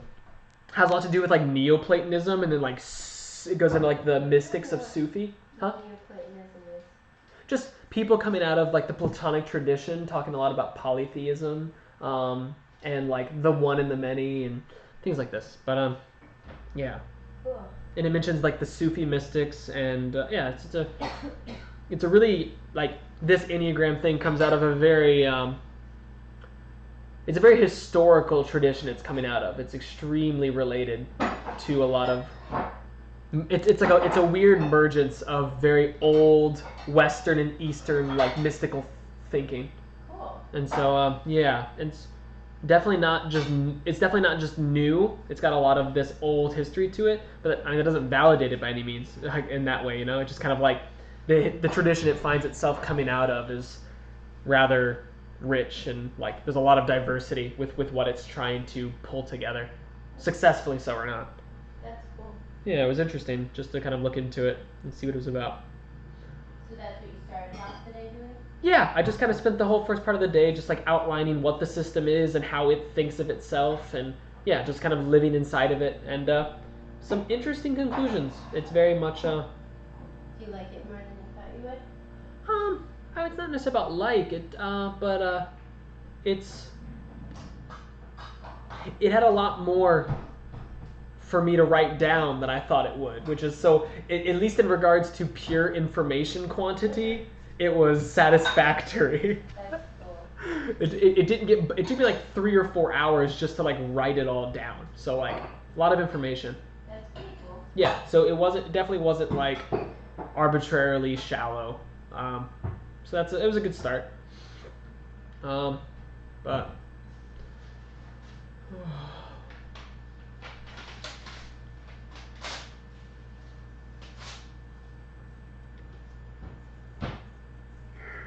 it gave a list of like famous people that belong to each one, Yeah. and I kind of chose a man and a woman to represent each one.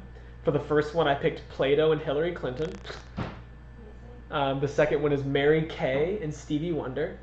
Love it. The third one's Andy Warhol and Oprah. Amazing. The fourth one's Anne Frank and Edgar Allan Poe. Huh. The fifth one's Georgia O'Keeffe and Einstein. Okay. The sixth one's Marilyn Monroe and Freud, Oh. which also includes a fictional reference to Frodo Baggins. Amazing. The next one is W.A. Mozart and Miley Cyrus. Good. The next one's MLK Jr. and Serena Williams. Good. And the last one is Marge Simpson from The Simpsons and Walt Disney. Wow. Really went all over. Yeah, no, it's hilarious what I managed to pull from these like little networks. Yeah. That's super rad. Yeah, I think it's funny. I wish more people were because I feel like the way I have it here on the page, people probably think it's some kind of advertisement, like I'm some like Enneagram like advocate, like I'm some like spiritual self-help mystic guru asshole. Obviously not my vibe, but people who don't know me at all, it could easily come across as the vibe. Because I just put a link to the website here. It just says Enneagram. How do you identify with your desires and fears? www.enneagraminstitute.com/type descriptions. So it kind of has this kind of advert quality, which I'm just have to kind of accept because I want to leave the information there in case people want to read, you know? So I end up just looking like a bad guy no matter what I do. That's so hard. Yeah, life's so hard for me. I'm helpless and incapable, which is what makes me an investigator. Oh my god. I just want to be capable and competent, okay, Franny?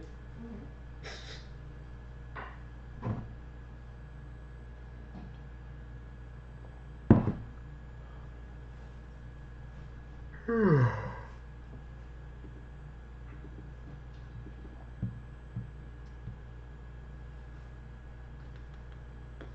I lie on the couch, will you see me? Not if you lay your head on the correct side What's the correct? towards the hallway. Okay.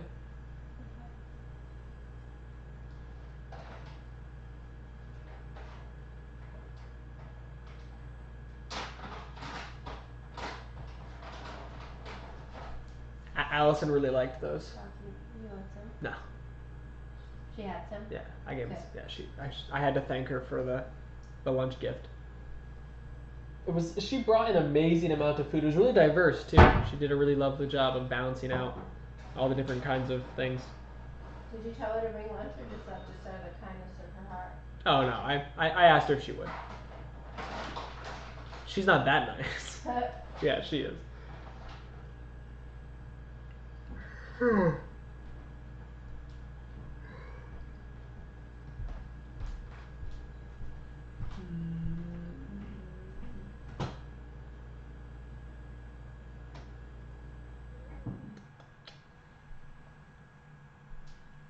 the potato this one? Yeah, that's not spicy. Is everything else really fucking spicy? Yes. This stuff is good with this, and that's not spicy at all. But this stuff is super spicy. The potato's just nice. A little oily, maybe, but probably just because it got cold.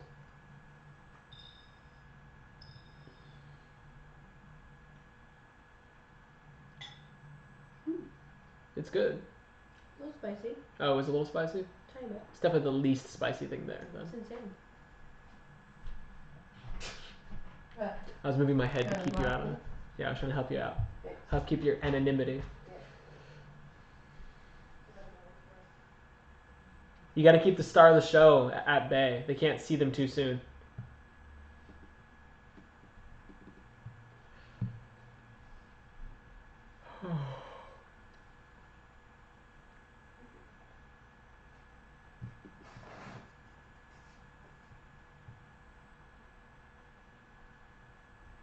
Hello, friend. Let's talk about sharing stuff. I'm very socially capable, clearly.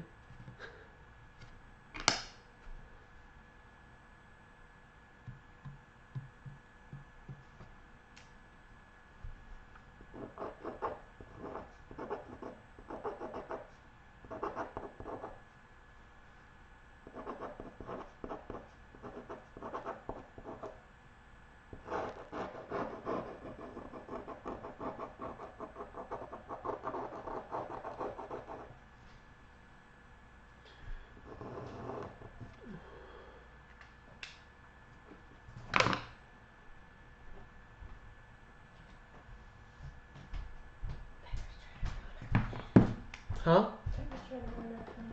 Why? Because she asked Hunter if she can come and stay over at his house. And then go snowboarding early the next morning. Well, like, you just go over to Hunty's then. Well, he has to come and pick me up. Oh. Well, I mean, can't he just leave the house and, like, not That's be... what I said. Just Yeah. leave and come back an hour later with me. Yeah, just be like, I gotta go. Matula's gonna call it around 4. I'm gonna put him through the ringer. Nice. I mean, there's definitely a suspension of disbelief that has to go on, you know, like, because I mean, the first thing Human Robot said, I don't know if he's here or not anymore. Like, I brought it up and I mentioned the Myers-Briggs thing, and I mean, he quickly said the things that are like obvious, the things that are like, it's all kind of suspect, it's all based on statistics, it's all kind of a pyramid scheme scam, obviously, right? Yeah. Yeah, it's just kind of like, once we get past that obvious truth value, it's kind of how do we engage with what possibility is. But then, like, I mean, an important question comes up, which is something I think they touched on but didn't really say. It's just kind of like there's this predicate of truth, that if it's not of the truth, if it's not of a certain reality, why the fuck bother, you know? But it does ask questions of certain kinds of privilege, that you just get to wallow in possibility, you know? That I just get to sit here and play games, you know? It's literally a game. But rather than like rolling dice or moving my player forward three squares. I do this, you know. It's a different game. But I guess some people don't see it that way.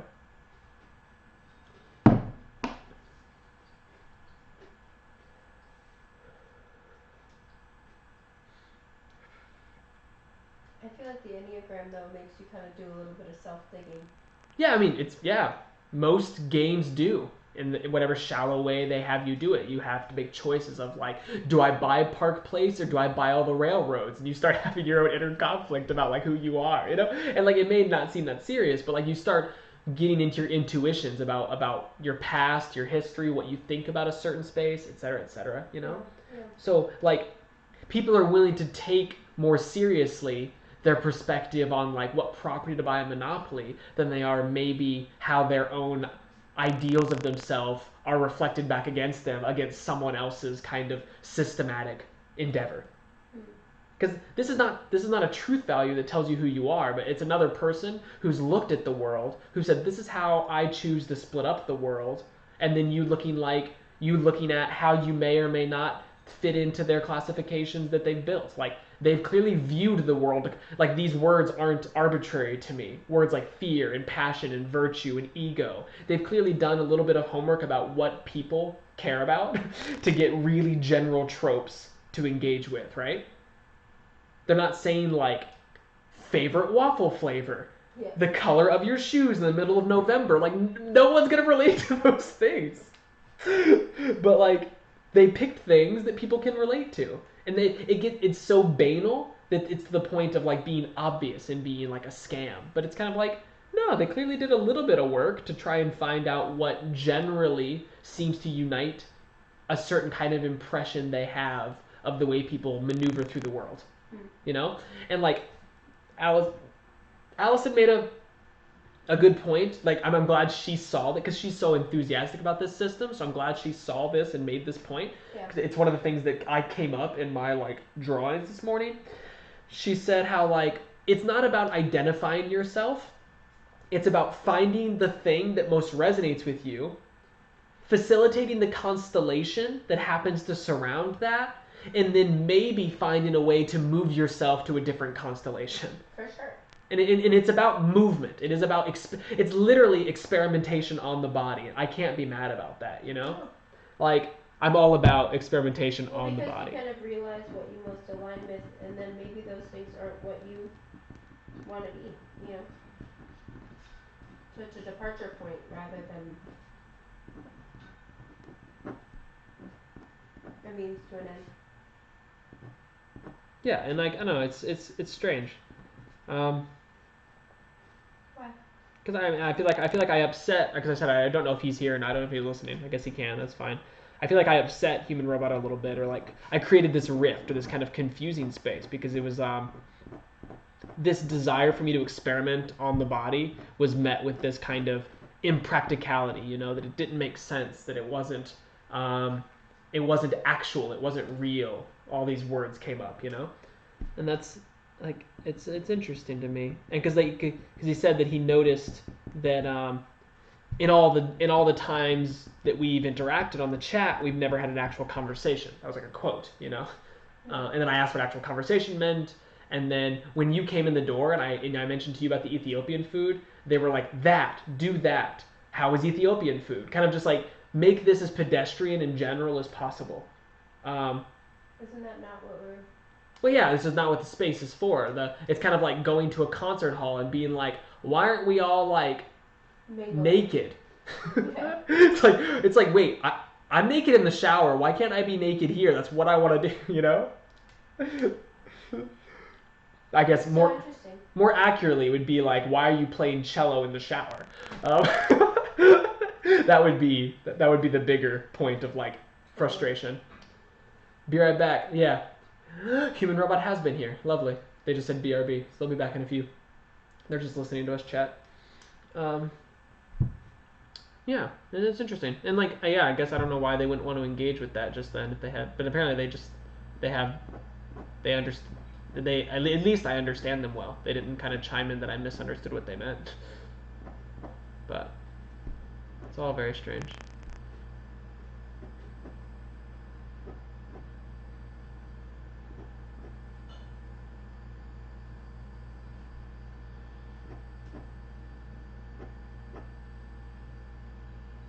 I'm curious about the use of these tools to diagnose. Oh yeah, diagnosis is a problem. Well, because there are a lot of therapists that use things like these or similar things Of course. to help people sort of like identify who they are, right? Uh-huh. And maybe that is a means to like depart from, but I do think that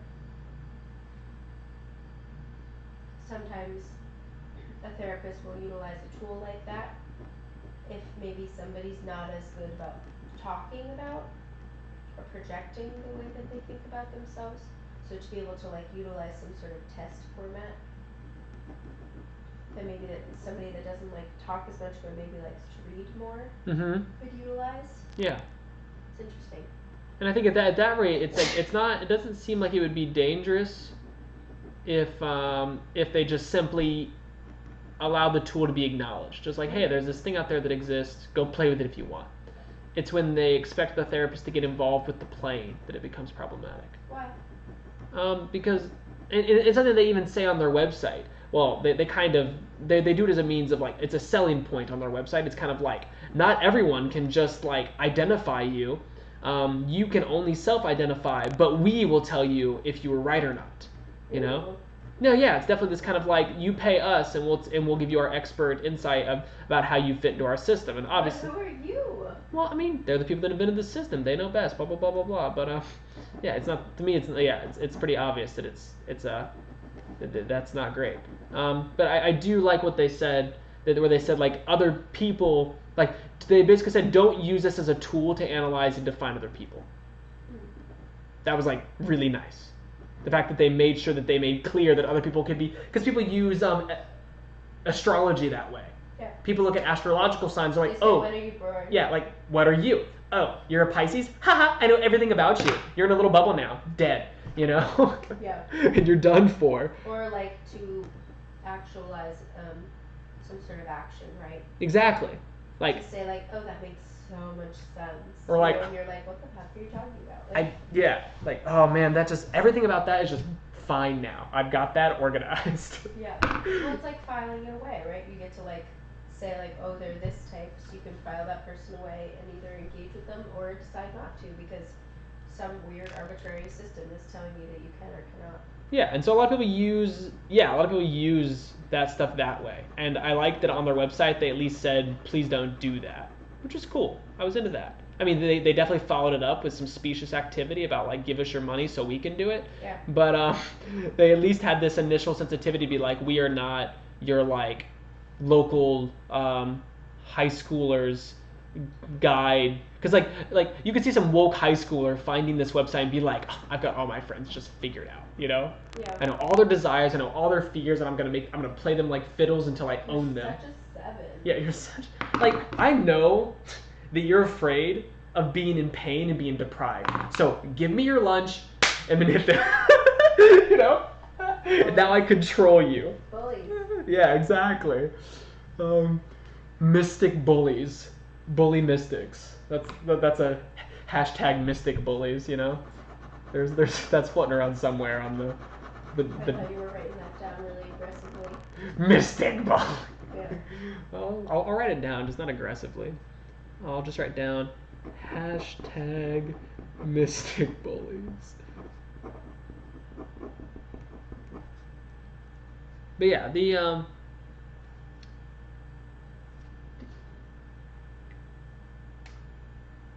the use of this system to self-proliferate possible ways is like, I don't find it that problematic. Like,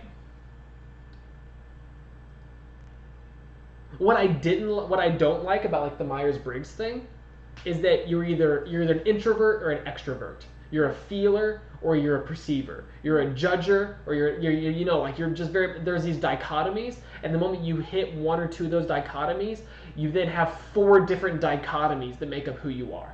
Yeah. And that's so simplistic that it's like aggressively like mind-numbing.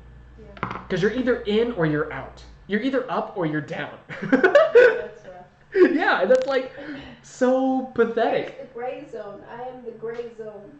But if you're in the gray zone, you're likely more one than the other. So you should really just like be more thoughtful about It's yourself. like rounding up from 0.5 or rounding down. Yes, from Fran. 0.5, like totally Yes. arbitrary. Yes. Now you're catching on. But yeah, but this, I like the way this is organized around like, it literally is just like each box of this feels like a constellation of energies that you will and won't relate to in different ways.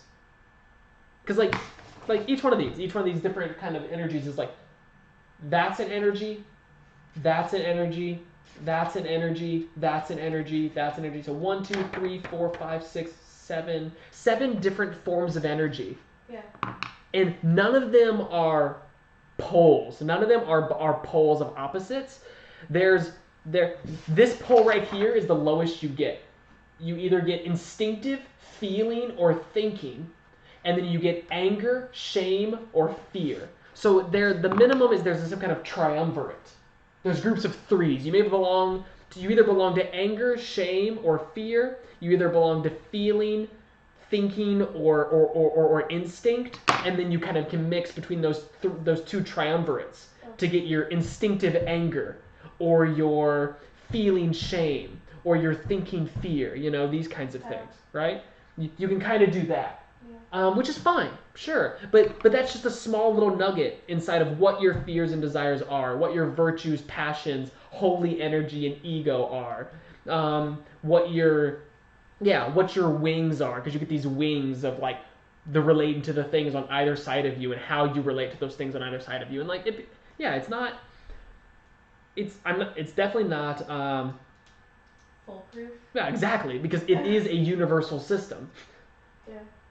By nature of it being a universal, I'm instantly like, okay, it doesn't work, but still doesn't mean I can't play around in it. Yeah. I took on this quote from Damascus earlier. I think I said it too when you were leaving, but I think you were kind of in a different zone. But Damascus was a medieval thinker, and he said, it, being like philosophy, is best thought of as a mnemonic device. Its purpose is to deliver human beings from their own ignorant determinations about the nature of reality without thereby imprisoning them in metaphysical systems that displace reality. That's so good.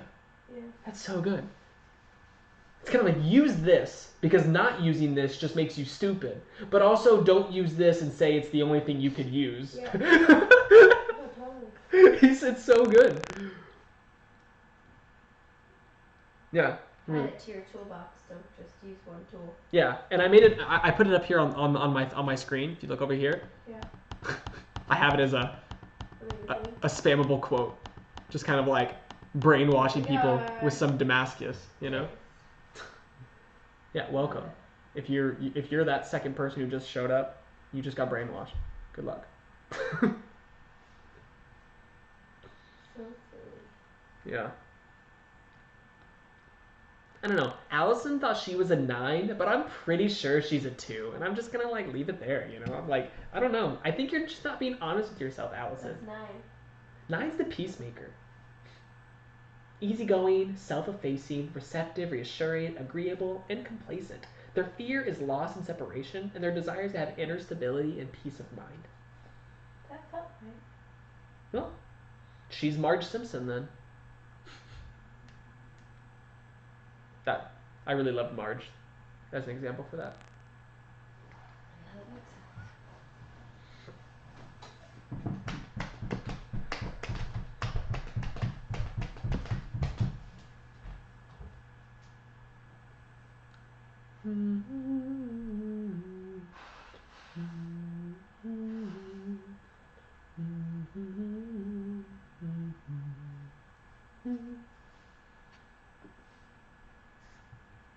I'm excited for Matula to call. Yeah, I know. You'll probably leave here around 4:30, right? 4:15, I think. Okay. You gotta catch that experience. You'll be there in like 3 hours, right? I think it'll be more between 4 and 5. Okay. I'm calling the duo at 9 p.m. tonight. That's when the time they decided on. So Yeah, I'm okay. I'm okay with that. I'm better than it being during this time. Yeah. I prefer to just like have this be this space. Yeah. And just to kind of wrap up my night with them and then just fall asleep after with whatever happens after that. Yeah.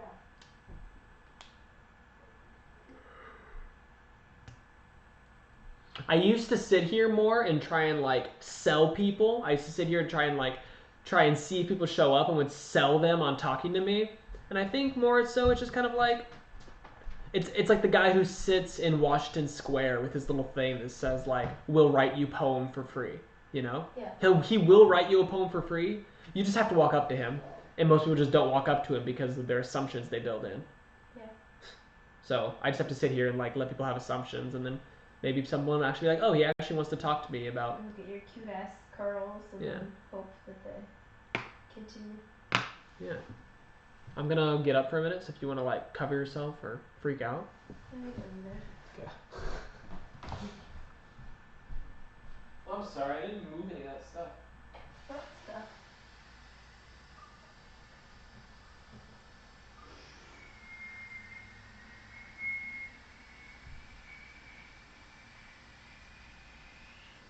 I sent Thomas what Jay Schwartz said, and Thomas was just like, he needs to get laid. Who? Thomas, what the composer guy said, Jay Schwartz, about me, about my music. He Yeah. just said he needs to get laid. That's interesting. You gonna say that in public on the interweb? Yeah. Thomas just thought he was really uptight and kind of like strange, and yeah, Thomas wasn't a big fan of his answer. Huh.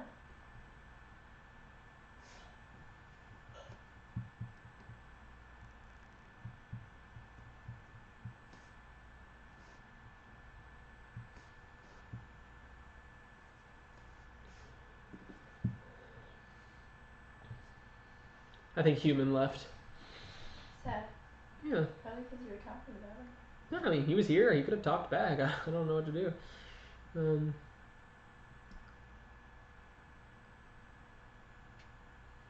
I think it's funny because the first time he showed up, it was for the day about perception of space, Yeah. and he was telling me about a game he was making, and his game is about perception of space and like he was programming basically like he programs things that are like highly physically virtuosic, given that like say you have a spider and it has 8 legs, each one of your buttons and systems of buttons controls each leg, and you have to figure out how to control each leg independently and make the thing move.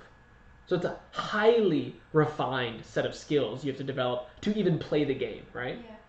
And so that's the point of the game. He kind of, and it's a really lovely metaphor he has. He says it's kind of like the games he makes are about accepting failure, and when you try to succeed is when you fail. When you accept failure, that's when the game starts working. And he says it's kind of like riding a bicycle.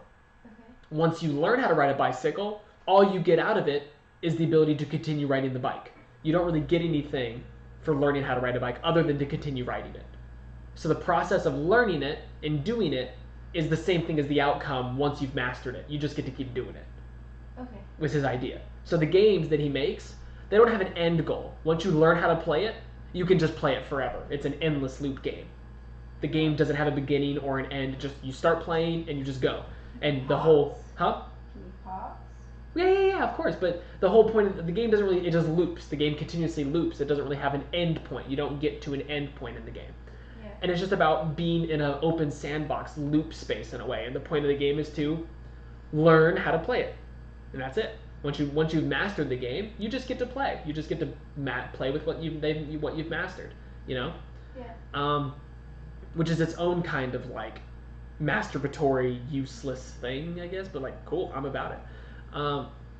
Because I thought it was cool. And so he was talking about perception of space, and so we were talking about physical spaces in the video game realm and how he was dealing with like up being down and left being right, and just like inverting control mechanisms as a way of distorting perceptions of space. Yeah. These kinds of things, obvious things, but that the conversation was interesting. I mean, it was very related to something that he was keen to, and I realized every time he came back on subsequent days, he would kind of like make a small introduction, And then he would start talking about video games. He's like, I think today I'm going to make a gyroscopic character based on reverse physics. Yeah. And I'm like, okay, that sounds hype. Cool. And then when the conversation didn't continue going that way, or I started talking about something else, he kind of would go quiet. And I was like, okay, just this thing. Yeah. But then he finally kind of said today, he said, you've been sharing lots of terms that I don't consider to be actual things, mostly jargons that are obscurantist. And I'd like to feel like I'm talking to a human being. And I just said, I just told him I felt hurt. You know, I was like, that actually kind of hurts because those are things I care about. And he's like, you don't have to be hurt. I feel like I was talking to Ryan in that moment. Yeah. You don't have to be hurt. You know that it's not Ryan? Right? Exactly. No, I mean, this guy seems pretty authentically like he's a video game developer from, like, not the U.S. Like, English is not his first language. Like, when I mentioned the phrase physical virtuosity in regards to his game, he didn't understand what that phrase meant together. He said he understood the words individually, but he didn't know what that meant together. Which is like, that makes sense to me. Yeah. But yeah, so like he definitely has this kind of like English is not his first language thing, which is, I mean, he speaks really good English for that, and like he's carried on a lot of really interesting conversations with me. So that's not like a point of like criticism by any means. Yeah. They're just points where it's clear that it takes work on both of our parts to establish what the ground of communication is. Yeah. And yeah, it just kind of came to a head today where he was kind of just like, wait, I don't like that you don't just want to let me talk about my games and then you tell me about your personal life. And then I said, you can ask me any questions you want. He said, this isn't an interrogation. And like, I'm trying to figure out how to like navigate that. And no one's here, so it's fine. This is going to be on the internet later. I don't care. No one's going to watch 6.5 hours into this. Like, I've tried to navigate that before, where like people like ask me about being closed-minded, or they ask me about being, feeling like they can't connect with me. And then I say like, or me feeling like I just don't know what to say in a certain space, and then me wanting to earnestly project, I'll tell you anything, you know, because I'm open to tell you anything. And then them taking that stance. But this isn't some kind of investigation. This isn't some kind of like sting operation or some kind of cross-examination. And I'm like, it just confuses me. Like, if you're so hungry to talk about me, yet you don't have any ways of asking questions about me, what is it you want? Yeah. And I don't know. It's like a weird double expectation that leads to like a standstill of contradictions. Like they're projecting they want you to be more open, and then you become like the most open because you say, I'll literally answer any question, but then they don't ask any questions, and you're just kind of like, wait a second. Well, they're right. There's a sense of like, it's not that open for me to say, ask me anything, AMA, because I'm on the internet, so I have to be topical. Yeah. Them asking me questions automatically zones into a field of vision that they have. They can't ask questions outside of their understanding. It's just not possible. They can only ask questions about things they can at least understand enough to ask questions about, right? Yeah. So if I came to them with a fresh slate of man, that light was beautiful. Uh-huh. If I came to them with a fresh slate of perspective, then maybe they might get at something entirely new. But hell, my experience about that is that if I get this entirely new, they're just like, uh-huh, and then it's over, you know? Yeah.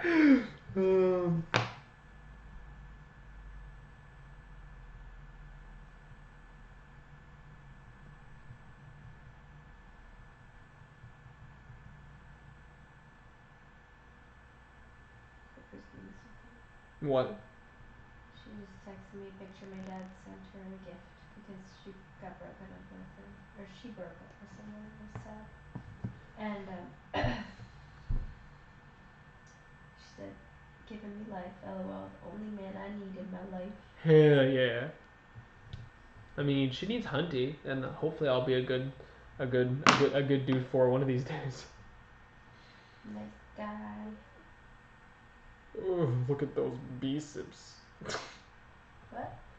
The biceps. Oh yeah, get it. Biceps.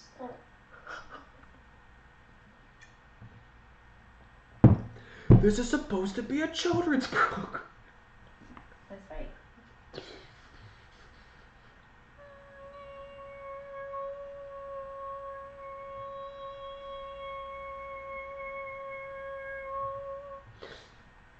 My description of this system was kaleidoscopic self-distillation. Kaleidoscopic. Self-distillation. Because when you feed light through a kaleidoscope, it only goes out and shoots out colors that particular set of like that glass configuration can permit. So I'm just putting my light through this particular kaleidoscope, and it distills my light in whatever ways it possibly can.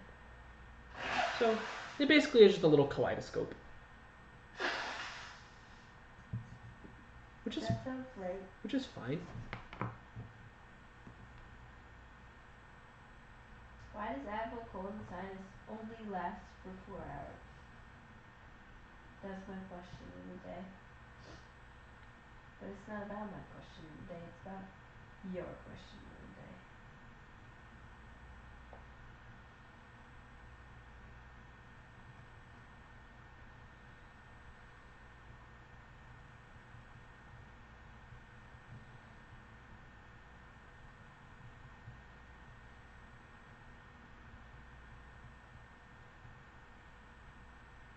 Oy.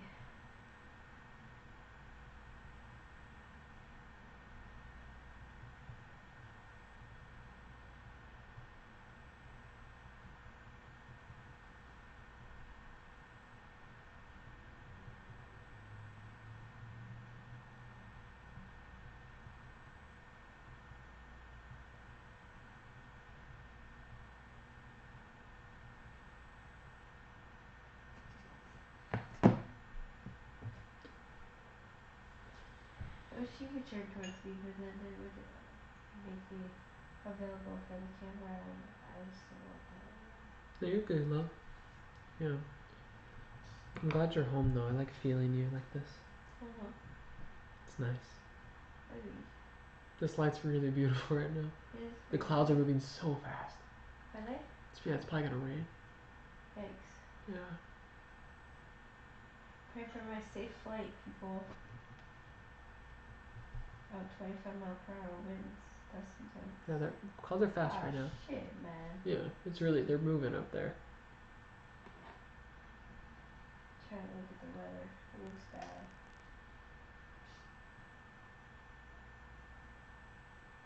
It's all going out over the ocean though, so I'm hoping that it just clears up. One thing they did say that was interesting on their like little history of Enneagram, they said the 9 divine forms found in like early thinking somehow in history turned into the 7 deadly sins when Christianity took over. Sorry, say that one more time? The 9 divine forms, somewhere in the course of history, when Christianity kind of took over common thinking, they became the 7 deadly sins. So 2 of them went missing, is the idea. And it's like they put a big question mark over this. Like they're not sure when they went missing or exactly which ones went missing, because it's not clear the relationship that the 9 divine forms had to each of the 7 deadly sins individually. But it's clear that it was a relationship that it transformed from divine forms to deadly sins. Which I did find that a little interesting, to kind of like that they were poking at that as like a historical kind of document of the way mythology has gone through Western history. I did find that a little interesting, but I don't have any tools. Like if I had Michel Serre here, he'd probably just like saying, "Yeah, I wrote 7 books about this when I was 12," you know. But alas. Alas.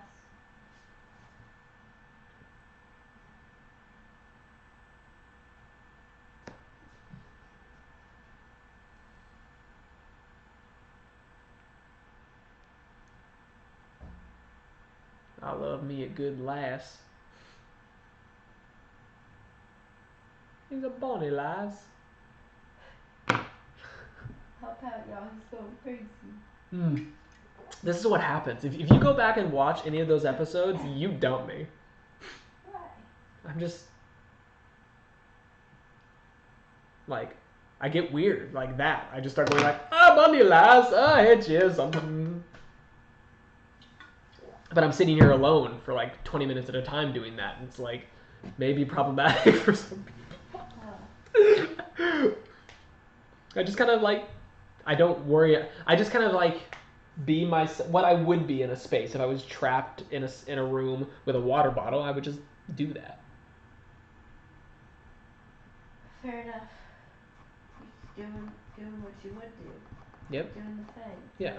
And it's weird, but because I'm in front of a camera, it seems performative. But like, you know me well enough that you believe that I would just do those things on my own. Yeah. It's true.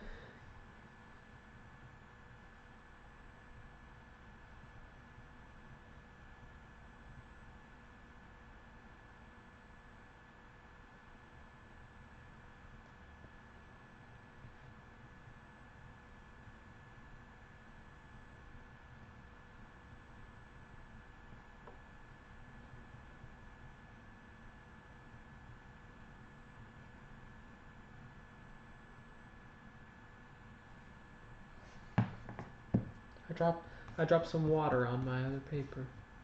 Just a little drop from my antics. That's what I get. That's my reminder. Yeah. Don't be silly. You ruined perfect paper.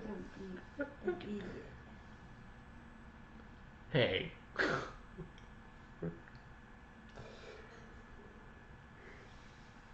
And the way it traces a pathway is interesting.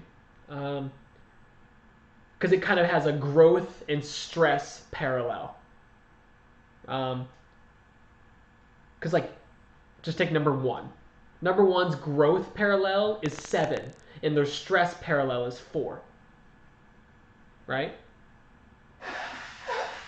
Right. And I did like this. Like, say, if you are a 1, your stress is 4, right?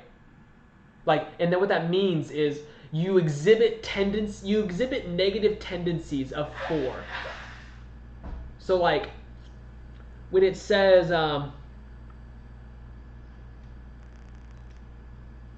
so if you identify as a 1, you don't identify with the negative traits of a 1. You identify with the negative traits of your number of stress. Huh. Yeah, so a 1, What about a 9? a 9's stress is 6, but a 6's growth is 9. So that's the funny thing. But what are the negative traits of a 6? To be suspicious, anxious, have fear, cowardice. Huh. Yeah. Fair. Yep. Fair. You got me there, Enneagram. But it's interesting because if like a 1, if they stress as a 4, 4s grow as a 1. So there's a funny line there because 1, if you identify as a 1, you reflect the 4's negatives. If you identify as a 4, you also embody the 1's positives. Huh. So there's these reciprocal relationships that quickly start. Yeah, no, it's interesting. It's really interesting. Because say I was a 5. If I was a 5, the investigator, my stress is a 7. So my negatives are distractible, scattered, gluttony, and overplanning. If that's accurate, you know. Have you revealed to anybody what you are? I mean, that's what Allison thinks I'm a 5. A 5? Yeah. She thinks I'm the good traits of a 5. the intense cerebral type, perceptive, innovative, secretive, and isolated. But I don't exhibit the secretive and isolated ones because the person who would do that would be the 8. The 8 would do that. But I kind of oscillate between a 5 and an 8. My growth is into an 8. What about a 2? I think that was a 2 and Yeah. an 8. Your stress is an 8. You exhibit like if you're a 2, you stress as an 8, which means that you gear towards vengeance and lust. What? Yeah, you just may not be a 2. Do you feel like I exhibit vengeance and lust? Nah. It's not really my vibe. Yeah, you're not confrontational. I don't know why you're an 8 at all. The 8's the powerful, dominating type. Self-confident, decisive, willful, confrontational. No, what's 9? 9 is the easygoing, self-effacing, receptive, reassuring, agreeable, complacent. What was I then? I was that one? 2 made the most sense for you just because the word people-pleasing is there. Yeah. Generous, people-pleasing, possessive. You're a little. What was the title of them? The helper, But what's the title of 9? the peacemaker. Yeah, it was those 2. Yeah, I think helper makes more sense for you though. Yeah, 2. Yeah. I think I was mostly 8, mostly 9. You- Then second, very close second was 2. You fear loss and separation over the fear of being unwanted and unworthy of being loved. That's false. Which one? That thing that you just said. I fear the second one more. Okay, then you're a 2. The helper fears being unwanted and unworthy of being loved. Don't you think so? Yeah, that makes sense to me. And so like and then you get into like your you grow in growth in your like when you're exhibiting your positive traits, Yeah. you exhibit the individualist, you exhibit the sensitive and expressive and dramatic type, Yeah. and you find yourself and your significance in your best moments. Yes. Yeah, like 2 going into 4, and when you stress, you do exhibit a fear of being harmed or controlled by others, which then can lead into being willful and decisive, and you are that. Yeah. When you're stressed, you do like to control things. Yes. Like, Fair. yeah. It's pretty good. It's like, I hate it, but yeah, yeah, it's true. it's interesting. It is interesting. super true. So like when you look at 2, then you look at your wings. Your wing is either a 1 or a 3. If you're a 1 wing, that means you exhibit more of the reformer category, the rational, idealistic, principled, purposeful, self-controlled, perfectionist, and your desire is to be good, have integrity, be balanced, and your fear is to be defective or evil. If you're on the 1 end, and if your wing is more of the 3 end, you're more of a host or a hostess, which is what I Very think. true. And then you're success-oriented, pragmatic, adaptive, excelling, driven, image-conscious. You have a fear of being worthless, and you desire to feel valuable and worthwhile. And that's literally you. That's you at work every day. Yeah. Yeah. Woo. But you aren't a charmer, like you're not a 3 with a wing of a 2. You're not interested in charming people as much. No. You are more interested in feeling valuable Yeah. and feeling loved. Yes. Yeah. Most definitely. Yeah. And then Because I love everybody else so much. and then your instinct is feeling, and within that feeling, your primary negative state is shame. You're not one for fear or anger. You're more for shame. Tea. Yeah, it's pretty good. No, it's really good. Yeah, it's pretty all right.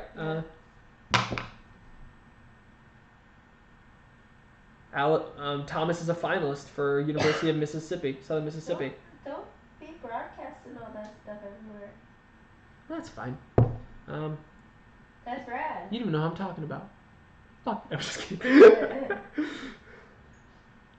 yeah, Thomas. Hell yeah, Thomas. But yeah, and it's interesting. Because it gets into an interesting place because they start to talk about levels of development, Okay. and there's 9 levels of development. Okay. They're very specific within each category on the website what that level of development means for each individual one, but I just took down the general descriptions. Okay. So levels of development. We'll start at the very, very bottom. Level 9, the most unhealthy, is a level of pathological destructiveness based in pure ego. So ego starts at the bottom. Yeah. Then number 8 is a level of obsession and compulsion. Okay. 7 is a level of violation. Then you go into more average categories. 6, level of overcompensation. 5, level of interpersonal control, trying to control your personal spaces. 4, level of imbalance in social roles. So it's kind of like you understand that things aren't working and you want to know what you can do. Then you get into healthy categories. Level 3, level of social value, understanding what your social value is as that type. Huh. Level 2 is your level of psychological capacity. So you're kind of like getting to the brim of what you could possibly do within that space. Okay. And then level 1 is the freedom and pure presence involved in level of liberation, which is your opportunity to go to a different space. Ah. It's the way you How open you are. Yeah, and that openness has a pathway. You don't just get to go anywhere, which is super interesting to me. Because 3, 6, and 9 are a single pathway. 3, 6, and 9 oscillate around each other. So like I kind of factored like there's 2 origin stories on this board. One is the 3, 6, 9 origin story, and one is the 1, 2, 4, 5, 7, 8 origin story. The 3, 6, 9 origin story basically starts with wanting to be the peacemaker. You have a desire for inner stability and a peace of mind. Okay. That's like a type of person that this can start at, wanting inner stability and a peace of mind. You see that in people wanting to go into meditation, yoga, Eastern practices. Typically are people that want this kind of inner stability, right? Yeah. And then if this is their like growth process. If they grow through that inner stability and peace of mind, they then desire to feel valuable and worthwhile, which once they start to feel valuable and worthwhile through their inner peace of mind, they start to desire having a security and a support system in which to exhibit that value through peace of mind. Okay. That's like an entire network of a person. Yeah. So wanting peace of mind, finding it and getting value and worthwhile energy out of that, and then striving to find security and support in which to navigate that worth, right? Yeah.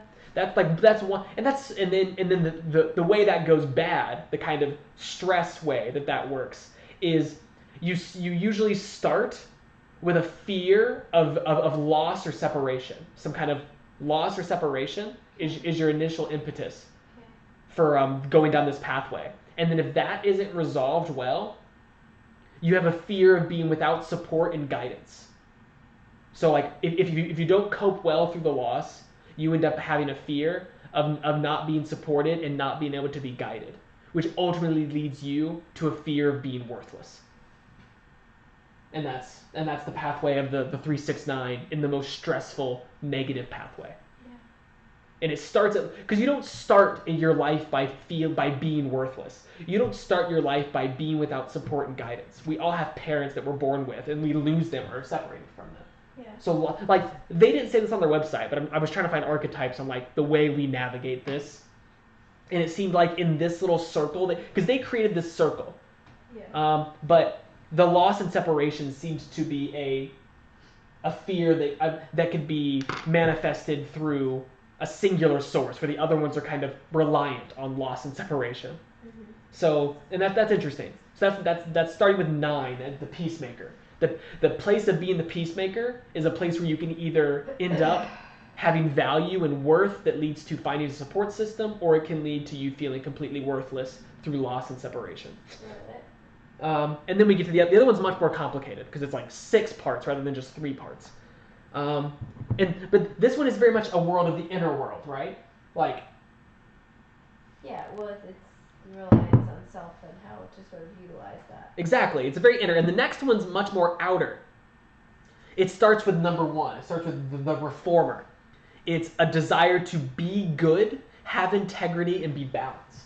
How many people do you know grow up and say, I want to be good, or I want to be a police officer, I want to be a fireman, you know? Yeah. It's like, it's about being good in the world. Yes. And then, so from there, if you successfully find a way to be good, have integrity, and be balanced, you then desire to have your needs fulfilled, to be satisfied and content. Because once you think you're good, you then think your needs are worth satisfying. Right? Yeah. And then once you feel your needs are worth satisfying, you then desire to be capable and competent, to be able to maneuver through the world. Like, I feel like that's like millennials everywhere. okay, yeah. So then we get to, if they're able to be capable and competent, they then have a desire to protect themselves and be in control of their own life and destiny. Once they figured out how to do things, they want to make sure they can do it, right? Yeah. And then if they can secure being able to do it, then, finally then, 5 steps later, they desire to feel loved. Then and only then, after all that work of reflecting what the outside world means, being good means, doing all this work to nourish that goodness and become capable and meaningful and being able to supply for themselves, they want to feel loved. Yeah. And then if they can feel loved, then and only then do they get to the end of that, which is to find themselves and their significance. Through their relation to the world, through their understanding of being content and finding love. That's a hell of a trajectory. Yeah. And that's the growth pathway. The growth pathway that starts with wanting to be good ends up with finding yourself and your significance in the world. Yeah. And then the other pathway is the negative one. You have a fear of being evil or defective, you know? Yeah. And then if you have a fear of being evil and defective, you then have a fear of having no identity or personal significance, which then leads you to having a fear of being unwanted or unworthy of love. You've separated instantly, so quickly. Yeah. And then from there, you have a fear of being harmed or controlled by others, because once they're an other, they can harm you and control you. It's a me versus them. Uh-huh, yeah. You know this. Yeah. And then, if that doesn't go well, you end up with a fear of being useless, helpless, or completely incapable. And when that doesn't go well, you have a fear of being deprived and in pain. And that's where it ends. You just end with pain. Yeah. Skeletov. Aren't those wild archetypes they built? Really intense. Yeah, they're like... And so drastically different. Yeah, and they're like... But they seem sensitively put together in a way that I can, like, engage with. They don't just seem completely arbitrary. Totally. But, yeah, it's... How you doing, man? I'm reading the Enneagram. I spent like 4 hours this morning researching this entire thing. Have you ever heard of the Enneagram?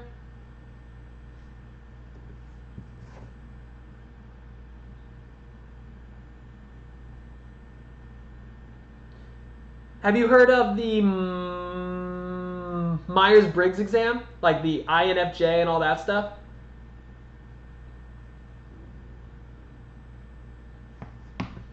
Yeah. So like where like the Myers-Briggs stuff is, yeah, exactly. Their personality test. Where Myers-Briggs is more of like a social function, trying to assess how you socially relate, introverted, extroverted, all this. This one's based on desires and fears, and their embodiments are coming out of like the Sufi mystics and like Neoplatonism, and they have a lot of history. I'm not validating it, but by saying that by any means. But they're interested in creating archetypes that are based on desire and fear. So how we participate with desire and fear. And ways to navigate archetypes based on those like desires and fears.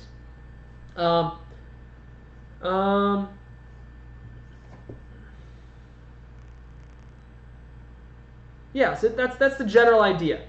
The person who recommended this kind of gave me a way I should go about it with people if they come on and want to go through it. Because there's tests you can take. It definitely has that pyramid scheme vibe. She said don't pay for the test, don't worry about all that. But you can kind of do this general mechanism to start sussing your way through the map.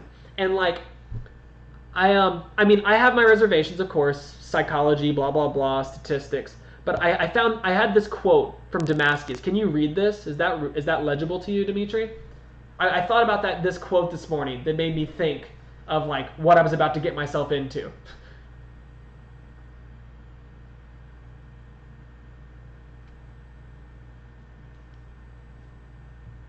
Also, hi.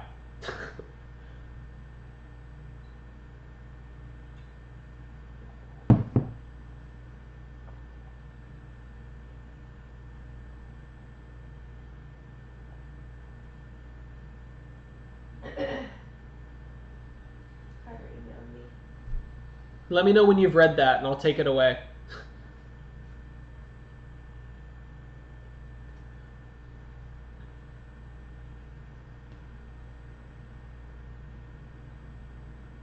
And his it is philosophy in this stance. He was talking about philosophy in general, like thinking, what thinking was for.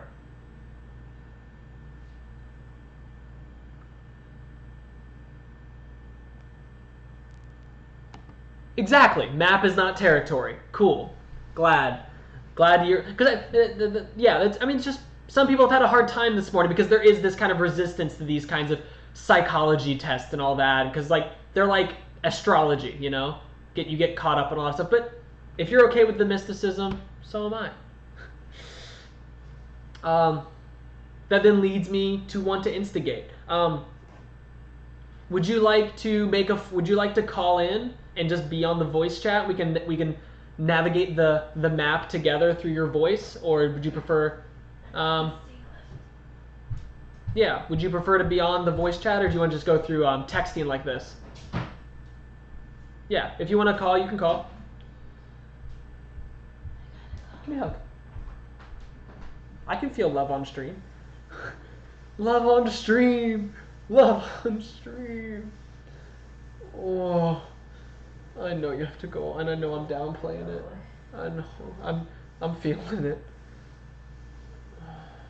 There's orange oil in this purple bowl. It's so pretty. Oh yeah. Uh-oh. What? 2 minutes. 2 minutes to what? Gotta go. What? Your lift is here in 2 minutes? What? Dimitri's gonna call. Oh. I just panicked because Yo. Hello. Franny's lift's about to be here in 2 minutes. She's going to the airport to leave me for a couple of days. Oh. Why is she gonna do that to you? She's got things to do. They're a surprise that I can't talk about, so Okay. I can't tell the world because I'll let the world tell someone else. I see. Yeah, these things are a little connected these days. The whole world is like connected. What are we doing with this thing? Yeah, so good to have you on here, Dimitri. Would you like to give us a brief introduction to your understanding of maps and enneagrams? Wait, what? Would you like to, What? a brief introduction to your understanding of maps not being the landscape? I see. Do you want me to say something about that? You can if you want. I was mostly just being playful, but if you actually have something to say, I'm totally down.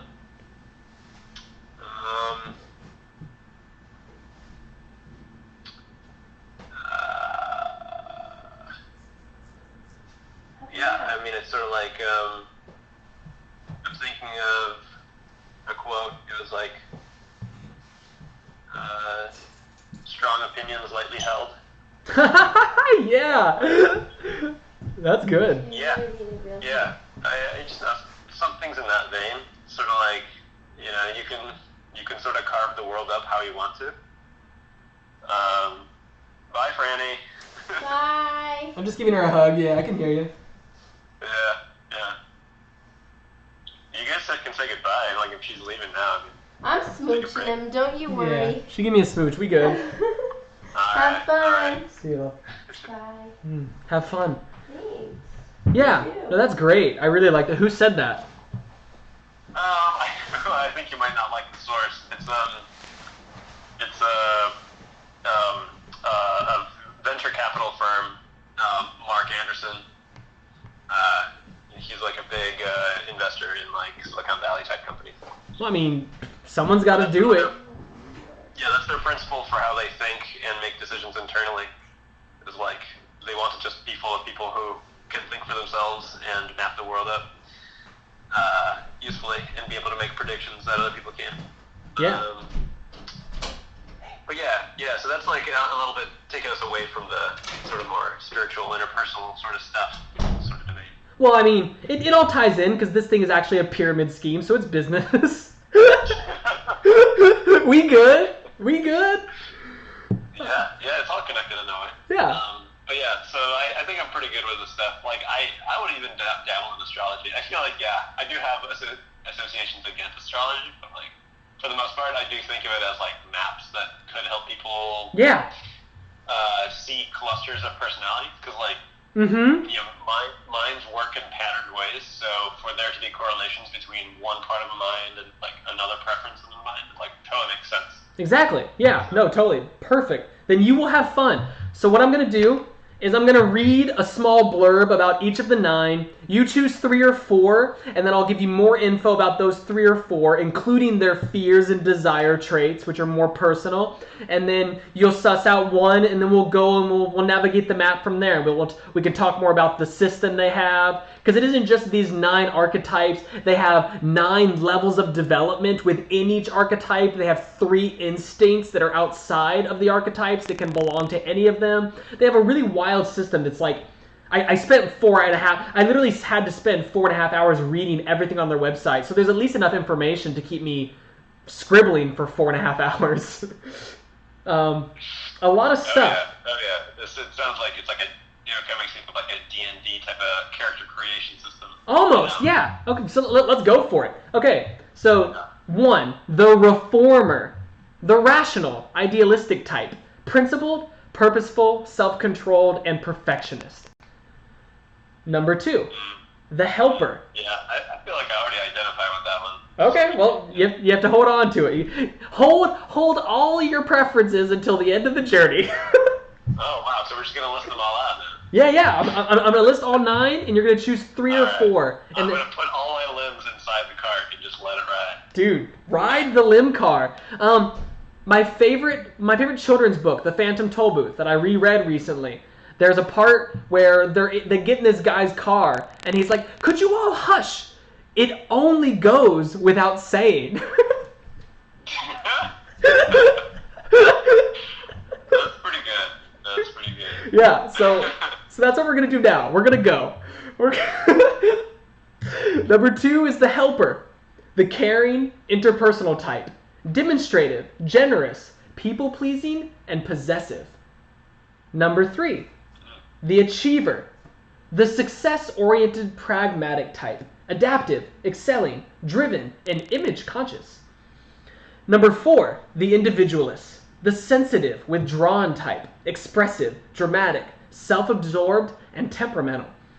Number 5, the investigator, the intense, cerebral type, perceptive, innovative, secretive, and isolated. 6, the loyalist, the committed, security-oriented type, engaging, responsible, anxious, and suspicious. 7, the enthusiast, the busy, fun-loving type, spontaneous, versatile, distractible, scattered. 8, the challenger, the powerful, dominating type, self-confident, decisive, willful, and confrontational. 9. Also large penis. Large penis. large, mad penis. Number 9, the peacemaker, the easygoing, self-effacing type, receptive, reassuring, agreeable, and complacent. So choose like 3 or 4 of those, and we'll dive a little deeper into their fears and desires.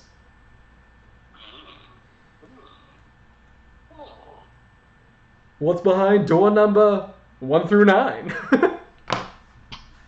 I suppose this is on the internet, so there's a link. I can look it up. Oh yeah, definitely. Yeah, it's on enneagraminstitute.com/type descriptions. Please do not go further than we have gone in the. All right, let's go with the peacemaker. Let's start with that one. Okay, yeah, we got peacemaker. Pick 2 or 3 others. I mean, it's like, why am I picking them? What basis do I pick them on? I feel like I don't have a goal here, so I'm just sort of like, do I like one the most? Which one is my best friend? Exactly.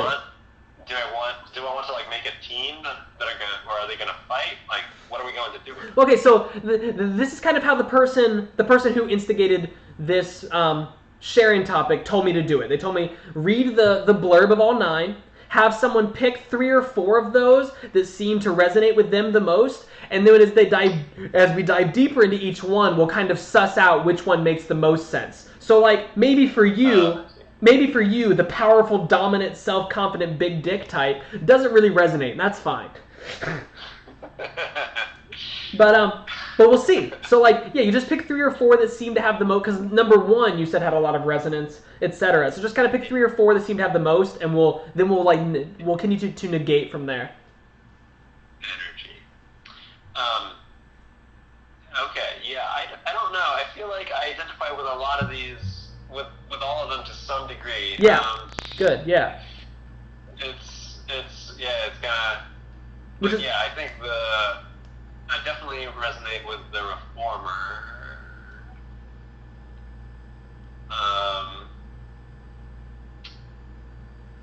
Let's see, the individualist. Mm-hmm. But see, like, there's like these some aspects like expressive and dramatic. I don't feel that way at all. And I don't. But I do feel like I can be quite self-absorbed. Yeah. And just like, I'll like just be like, fuck it, fuck all, yeah, I'm just gonna do my own thing. Yeah. Like, We'll get into the constellations because there are wings that relate to like other types that you manifest. You have a sign of growth and a sign of stress, which means you embody a different personality when you're in growth or when you're in stress. And so there's all these things. So like, I don't want to say too much yet about the system, but just you telling me I that. feel like it's gonna open up and there's gonna be webs of interconnections, and I'm gonna be like, whoa. Well, yeah, that's the idea. The webs are because Actually, now that I look at it, the investigator looks more like it's got that individualist sort of trope in it, because it's like isolated, secretive, but also it has perceptive, and like I feel like I'm capable of perceiving things occasionally with my senses. Okay. Most people can perceive with their senses. Exactly right. So that I went for the most like acceptable thing there. And innovative. I mean, I'm capable of innovating and synergizing various business strategies whenever possible. So You love business strategies. I'm just being stupid. So yeah, I don't know. So it's investigator. I'm not loyal at all. Fuck everybody. Yeah, that's cool. The enthusiast. It's like I feel like the enthusiast. Like, who will be defined by enthusiasm? I just don't get it. It's just like Well, no, I'm excited all the time. Well, I I mean, guess that's a personality type. yeah. Sounds exhausting. I did. Yeah, exactly. You definitely wouldn't be a 7. That's fine.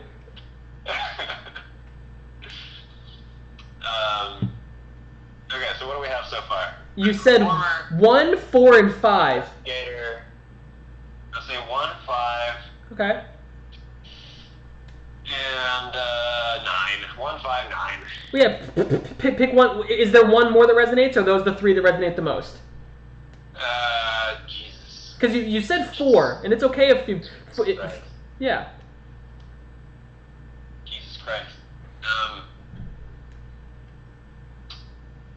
I guess 1.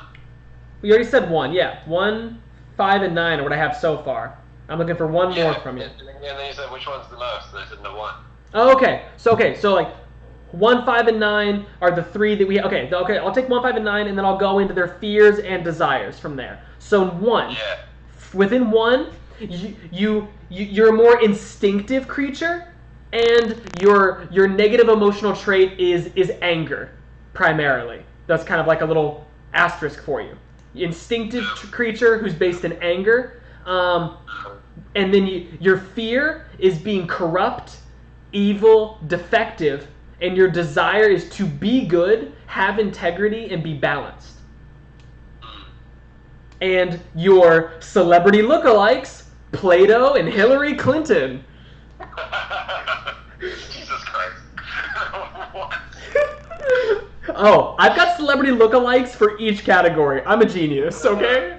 No, it's a good thing. It's just like quite like Plato and Hillary. I mean, come on, like They both are I afraid don't of. think I've heard the two in a sentence before. They're definitely both idealistic, principled, self-controlled perfectionists. Wow.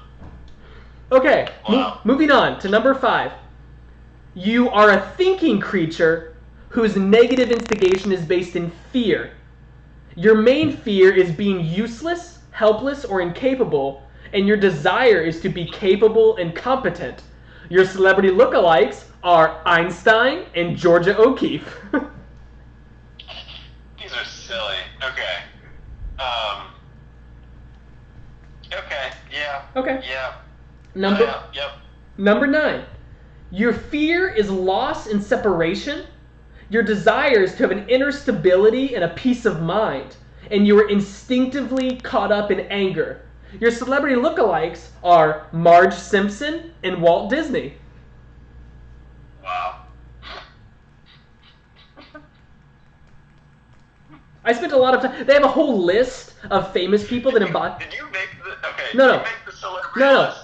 They have a whole list of people that embody these, and when I got to number 9 and I saw Marge Simpson as the peacemaker, I teared up a little bit. Because that bitch is afraid of loss and separation. She would never leave that family, no matter how shitty they were. It blew my mind to think of Marge Simpson as the peacemaker. My heart just like almost exploded. Yeah, no, I kind of don't associate her with that. For me, she just seemed so caught up in like being afraid of loss and separation. Like she would do anything to not lose that family, no matter how stupid Homer was or how much of an asshole Bart was. You know? Right. So, what did you say the fears of the peacemaker were? The fears of the peacemaker is loss and separation, and his desire. Yeah. Okay. So basically, what you're saying. No, yeah. So you're right. I guess that would be a driver for her. Yeah, and the desire is to have an inner stability and peace of mind. Right. Okay. All right. Well, so there we have it. We have the 3. Yeah. So like, or do any of those fears stick out to you more than another, or any of those instincts, or like fear of being corrupt, evil, defective, fear of being useless, helpless, or incapable, or fear of loss and separation? Yeah, I feel like useless and incapable one. The number 5, the investigator. Right. Yeah, I think those at some point I do remember like pretty clearly thinking to myself like shit, I really don't want to ever be useless. Yeah. And like trying to make it a goal to like how can I be useful to people. Yeah, I do remember thinking that at some point. Well then, we'll dive one step deeper into number 5, and then we can see if you want to backtrack. Number 5, they all have their own virtue, their own passion, their own holy trajectory, and their own place of ego. And number 5, their virtue is non-attachment, their passion is avarice, their holy journey is omniscience and transparency, and their ego is, when they get fixated on ego, they become stingy. That's number 5. Yeah, I could see that. Yeah, like I feel like there are some aspects that seem like all interconnected in the sense of it's sort of withdrawing from the world in order to try to help it in some way. Mm-hmm. Exactly. Yeah. Yep. So it's like someone who makes the decision that I can't help in like the public arena. So what I have to do is either go away somewhere, investigate the world, or investigate myself, and try to find some truth that I can then bring back to the community. And yeah, I mean, like that seems like it has a whole bunch of ways that it could go wrong. I mean, it could just be the withdrawal could just be a defensive strategy, right? To just run away from people that hurt you. Yeah. Or people that didn't appreciate you in some way. Yeah. And it could also just be, just greed, I suppose, in some sense. The protectiveness of what you have, so, I think isolation in a lot of ways, I mean, seems like a defensive strategy. It's a way to conserve energy, attention, to maintain power, maintain self-direction. Mm-hmm. Okay, so then... Yeah, so then you get into your growth and your stress arrows, which is exactly what I say that because exactly what you're kind of getting to. Your growth arrow points you in the way of the 8, the challenger. When you're in an optimal spot, you're able to protect yourself and be in control of your own life and destiny. You're self-confident, you're decisive, you're willful. You take on a lot of traits of the challenger, of the 8, when you're in a state of growth. And so these networks start building themselves. And then so that means that like you grow towards the challenger as an investigator? In ways, yes. So eight's challenger, right? Yep, yeah. You grow towards, as you develop your isolated, intense, perceptive, innovative way of being, and you start feeling capable and competent, you then can start finding ways to protect yourself and being in control of your own life, and then you start having this kind of decisive, willful, confrontational energy, possibly. I see. Okay, that's believable. Yeah, I wonder how they chose that as the direction. Yeah, and so every single one of these has a growth and a stress. Yeah, and the stress of 5 is funny. Because you commented on the enthusiast earlier being exhausting, and the stress of 5 is the enthusiast. Interesting. We're like, yeah.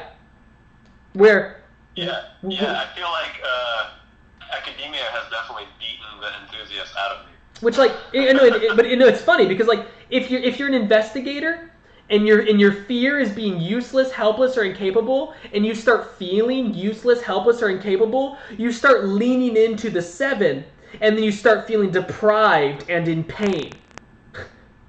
Interesting. Yeah, I mean, like, that seems to be I would imagine that, like, when I simulate the academic mind in my brain, its ideal is to be self-directed and knowing where it's going, like, knows promising leads for what to investigate. It's the exact opposite of that is complete scatteredness, not knowing where you're going, constantly being like distracted by random, useless things. That checks out. And the way this cycle works is so lovely because, like, the enthusiast is the end of the line as far as when it comes to fear. If you succumb to your fears and your negativity, because these all have an origin point that I kind of found in a system of organization. Number 3, 6, and 9 have their own pathway. 3, 6, and 9 have their own little circle of like engagement. But since you're a 5, you're engaged in the 1, 2, 4, 5, 7, 8 kind of pathway. So like, let's take it this way. Say you're an instigator who figures out how to be capable and competent. You become a good academic, right?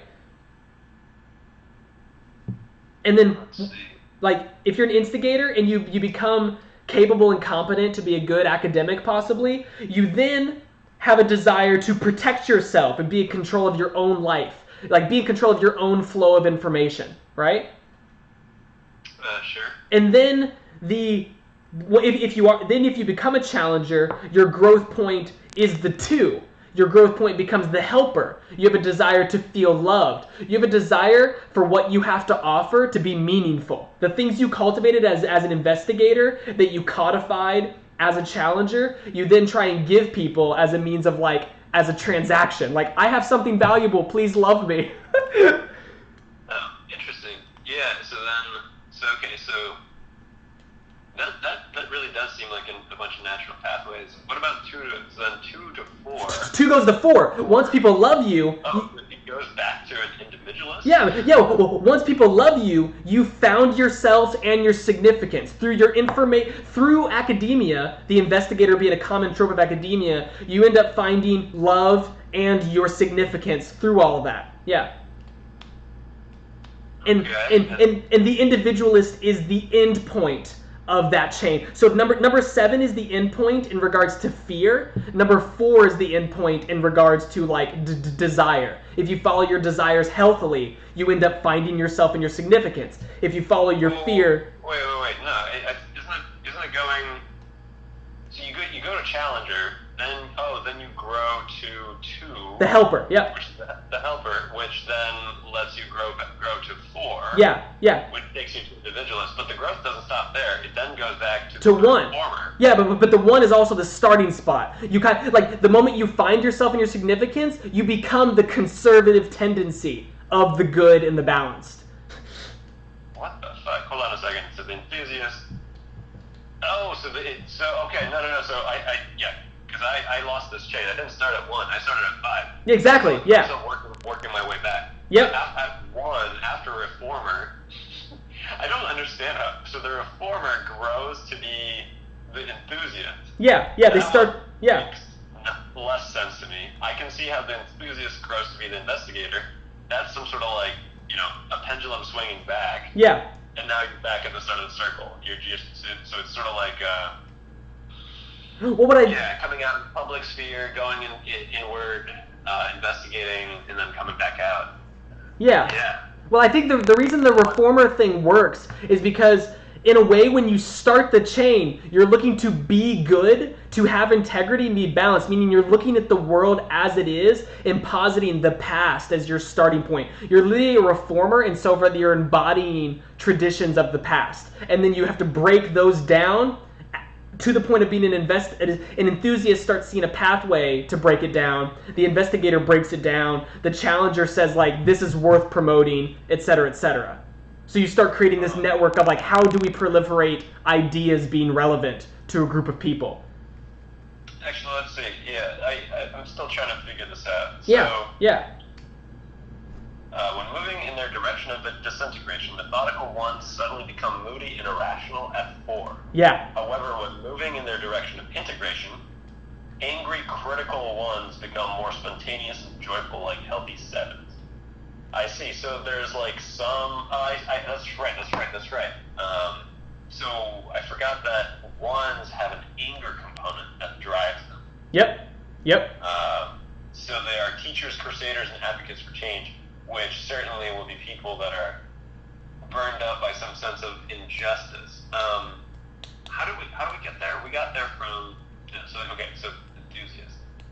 Okay, so the enthusiast in this system is like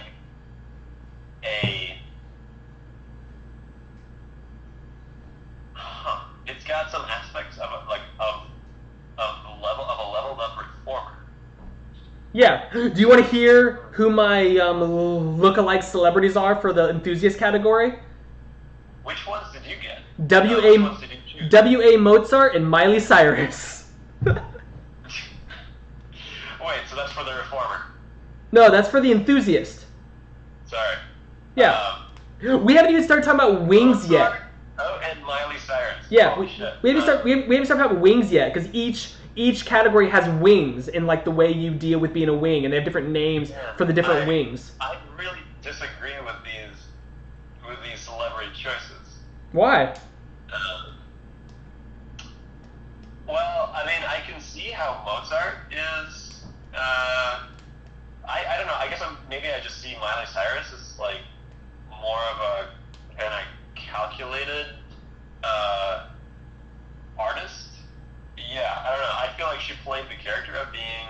Well, we're just talking about characters. Really well, but Yeah. I see her as very kind of calculated. But she is a character, because I mean, on number 6, one of my celebrity lookalikes was Frodo Baggins, so the character is important.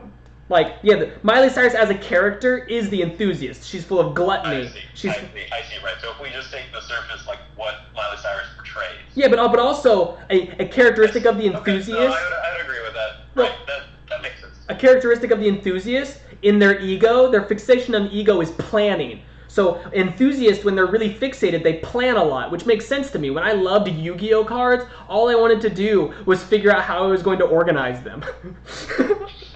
So you may just be seeing Miley Cyrus's, like, desire to facilitate organizing something very methodically.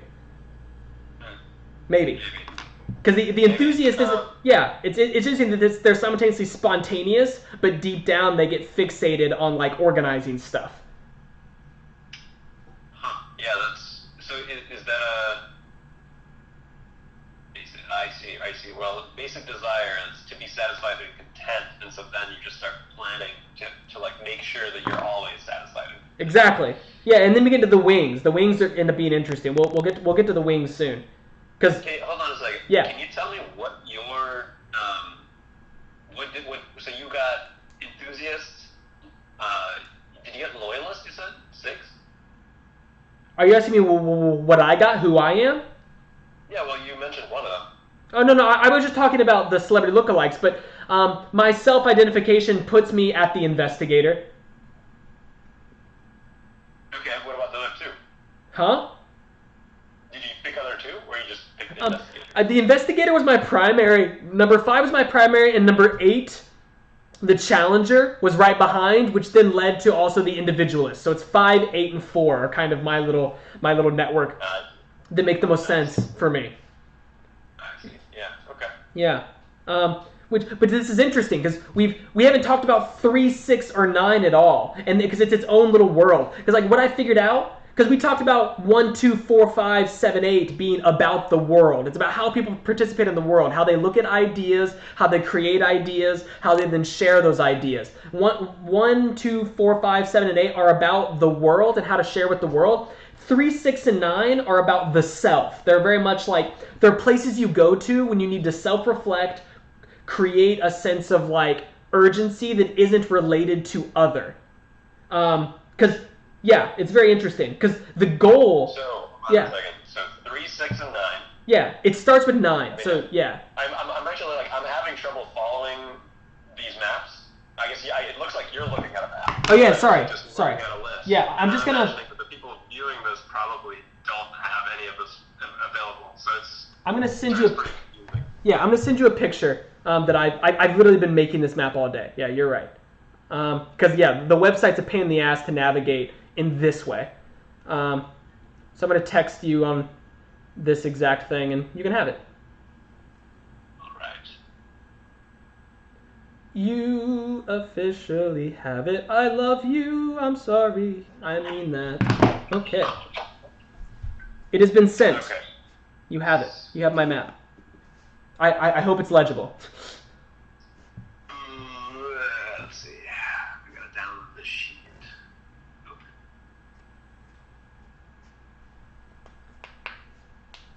Okay. It's weird. I feel like our handwriting's similar. Probably. I look at yours and I'm just like, this looks kind of like mine. We're both very creative. It's because we're innovative and perceptive. The Reformer Infinity.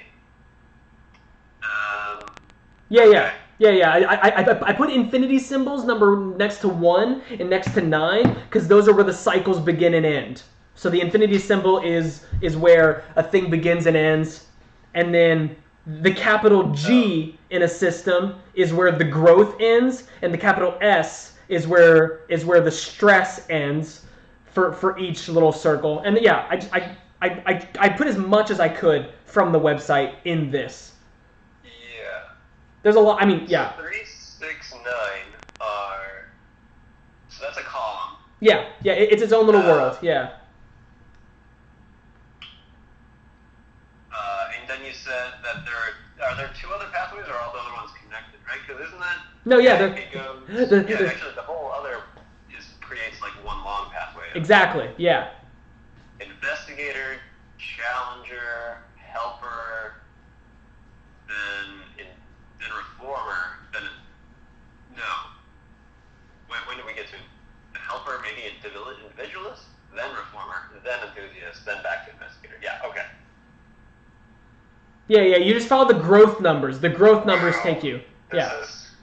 It's interesting. Wow. It's really it's a lot more. And like here, I'll send you another piece of paper I took. I took more notes because there's like a levels of development chart, and then yeah, there's all kinds of things they have. So I'll send you my other paper. It's interesting. Definitely interesting. I mean, I'm glad you're finding some nourishment in it. You don't find it completely insane. Yeah. Well, it's like there's questions like. I don't find many things completely insane. Well, I know that, and I love that about you. I think we can say in a very cryptic way, I recently found something you do find insane, so here we are, you know? Sure. Yeah. So I mean, yeah, and that's part of my surprise, but that's another conversation. Not unwarranted. Yeah. Okay. I liked my initial description of this space. It was kaleidoscopic self-distillation.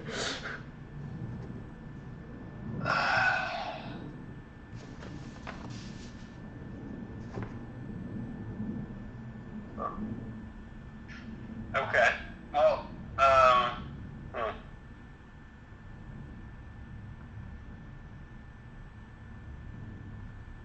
not entirely sure where to go from here. What do you mean?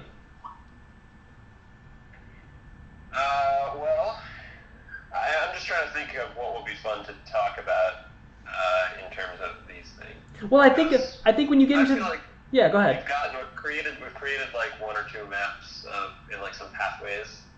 We built some narratives through these structures. Yeah. Well, I think yeah. And I don't feel a particular I haven't built up these concepts to like really mean a lot to me. So it's I think the only real way that I'm able to play with these concepts is in like a pretty shallow way, without like trying too hard, and I don't want to try too hard. So Yeah. Okay. Well, yeah. Then I'll talk about two things. I think you wanted to talk about 369 path, right? That was something we. Yeah. We'll talk about the 369 path, and then we'll talk about the levels of development, and then we'll talk about how do you bridge the gap between the two pathways. I see. Okay. Yeah. So you have the 369 pathway, which starts at the peacemaker. It starts with a desire to have an inner stability and peace of mind. So I'm sure you know plenty of people that are like this. I feel like a lot of people that get into Zen or get into meditation start with that mentality and then never really get out of it, you know? Because I feel like when I get into the conversation of how the two pathways are correlated, you start getting to the idea of like how gurus start to exist, you know? Because I feel like a lot of people that don't understand what it means to get past this like early spiritual status stay in the 369 domain, you know? But yeah, we'll get into that. So you kind of start with this desire to have inner stability and peace of mind. And then if you succeed at that, you then have a desire to feel valuable and worthwhile. And then once you've related and how to feel valuable and worthwhile, then you have a desire to have security and support. And then sometimes, once you have inner peace and worth and you find a support system, some people are done, you know? There's some people in life if that's all the fuck they need. I have inner stability, I have value and worth in relation to that, and I just need security and support, and I'm good to go. And they're done. They go from the peacemaker to the achiever to the loyalist, and they call it a day in their community. Right. Yeah, no, I think that there's a big backbone of people who... Yeah. I mean, I think a lot of religious communities, that's... Yeah. It's kind of a withdrawal from the world. Yeah, and where, this... you just kind of want to reduce your sphere of concern at some point. Exactly. Like, people kind of give up on maybe being, let's say, well, I don't know, the achiever. The achiever seems to be an interesting one because that seems to be the most, like, that seems to be a parallel of the reformer to me, but, like... Well, but look at the celebrity lookalikes. I feel like those tell you a lot. Andy Warhol and Oprah. Okay. Well, that is such... Okay, like, that just sits weird to me. Like, to put those two in a sentence together? Like, what the fuck? They're just wrong. Well, Sorry. I mean... Yeah. No, yeah, I mean... Their virtue is like a truthfulness. At their worst, their fixation is on vanity. They're both... If they have a 2-wing, they're a charmer. If they have a 4-wing, they're a professional. And like... Yeah. Like, being an achiever who's also a helper is Oprah. Oprah is an achiever that's a helper. And Andy Warhol is an achiever who's an individualist. You know? Because you start getting into wings. Like, once the wings start happening, you really start to see how these people divide and how they do relate. It's interesting. But... Yeah. Right. So, I mean, that seems to... It's the... Okay, so I think there's a very broad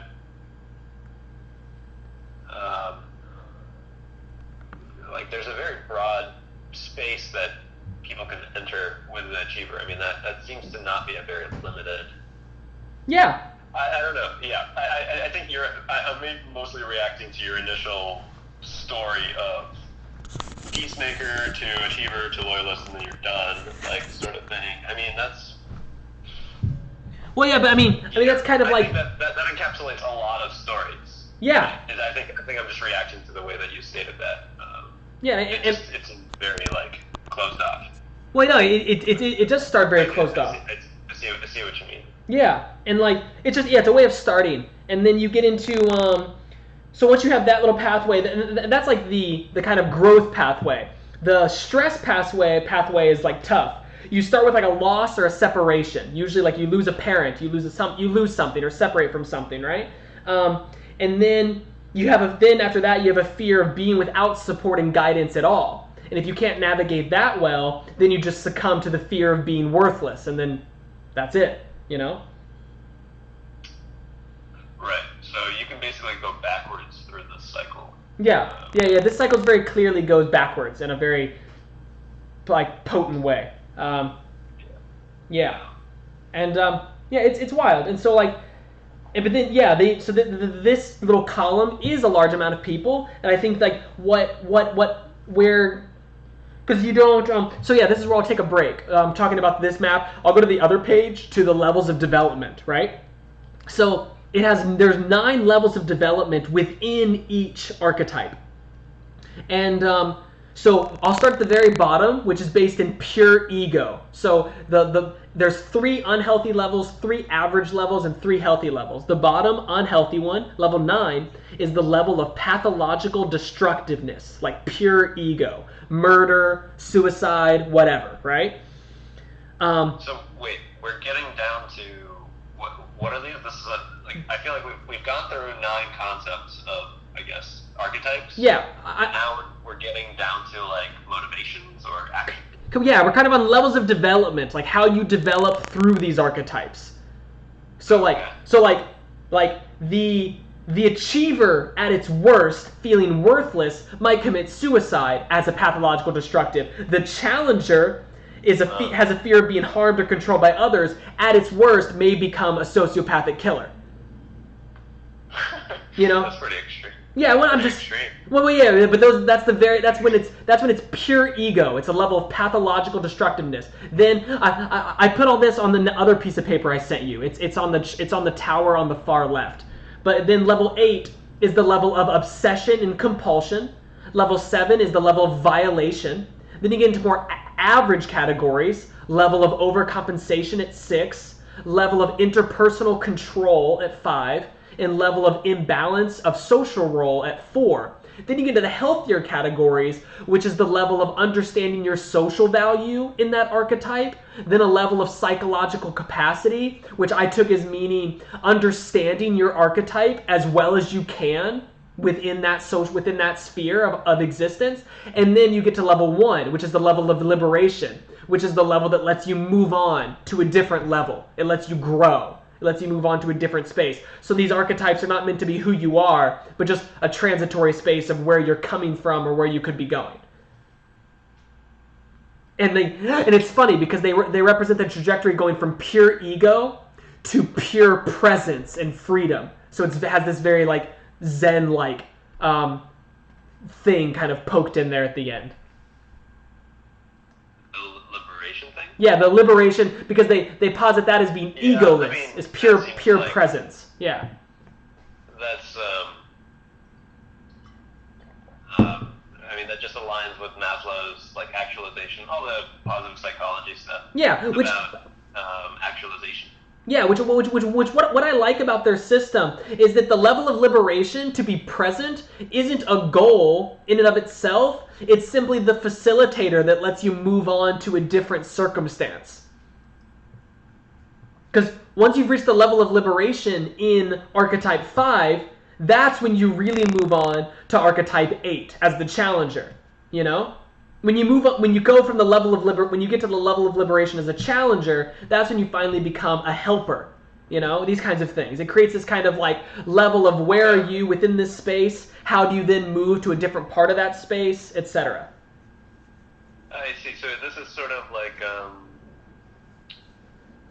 your progression down the path of growth or stress. Yeah, but the interesting part is the wings, because like 2 grows into 4 and stresses into 8. But if it's wings of 1 and 3, if one of those wings become dominant, it doesn't have to go to 4 or 8. It could slide over into 1 or slide over into 3 and have new wings. So like your wings are just these things that aren't necessarily based on the level of development through liberation. Liberation is how you get from 4 to 8 if you're a 2.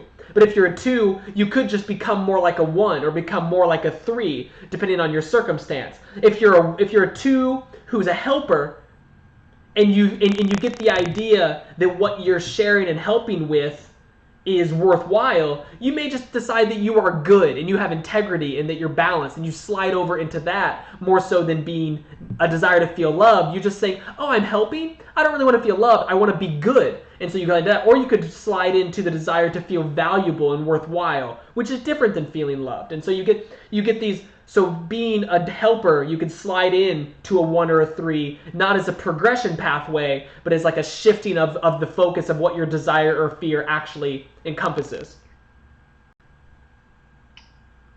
All right. Which is, yeah, it's interesting. I don't know. That's all. I mean, I've spent all day looking at this, so I at least.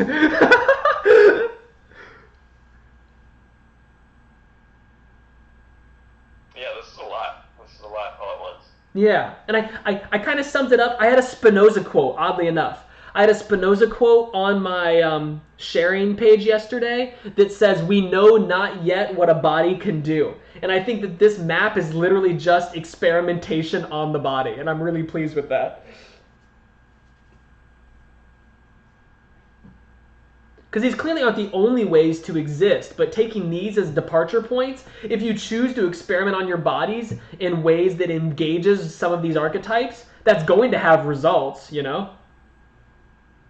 Sure. And it's not saying these are the right results, it just says these are experiments. Maybe if you are embodying the investigator, and if you take certain steps towards growth, you may become a challenger. You may see yourself becoming more decisive and willful. Maybe because this map tells you to. Who knows?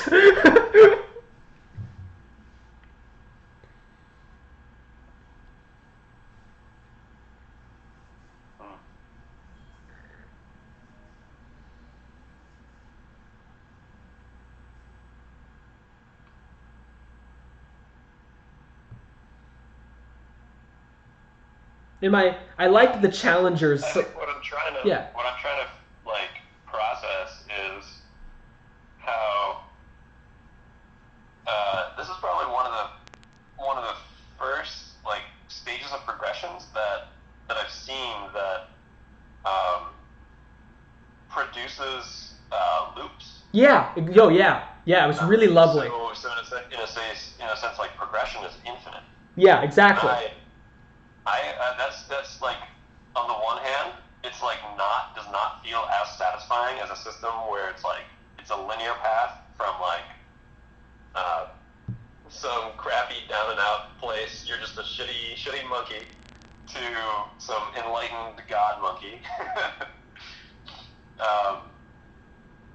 Instead, this is just like, yeah, look, you will just forever cycle.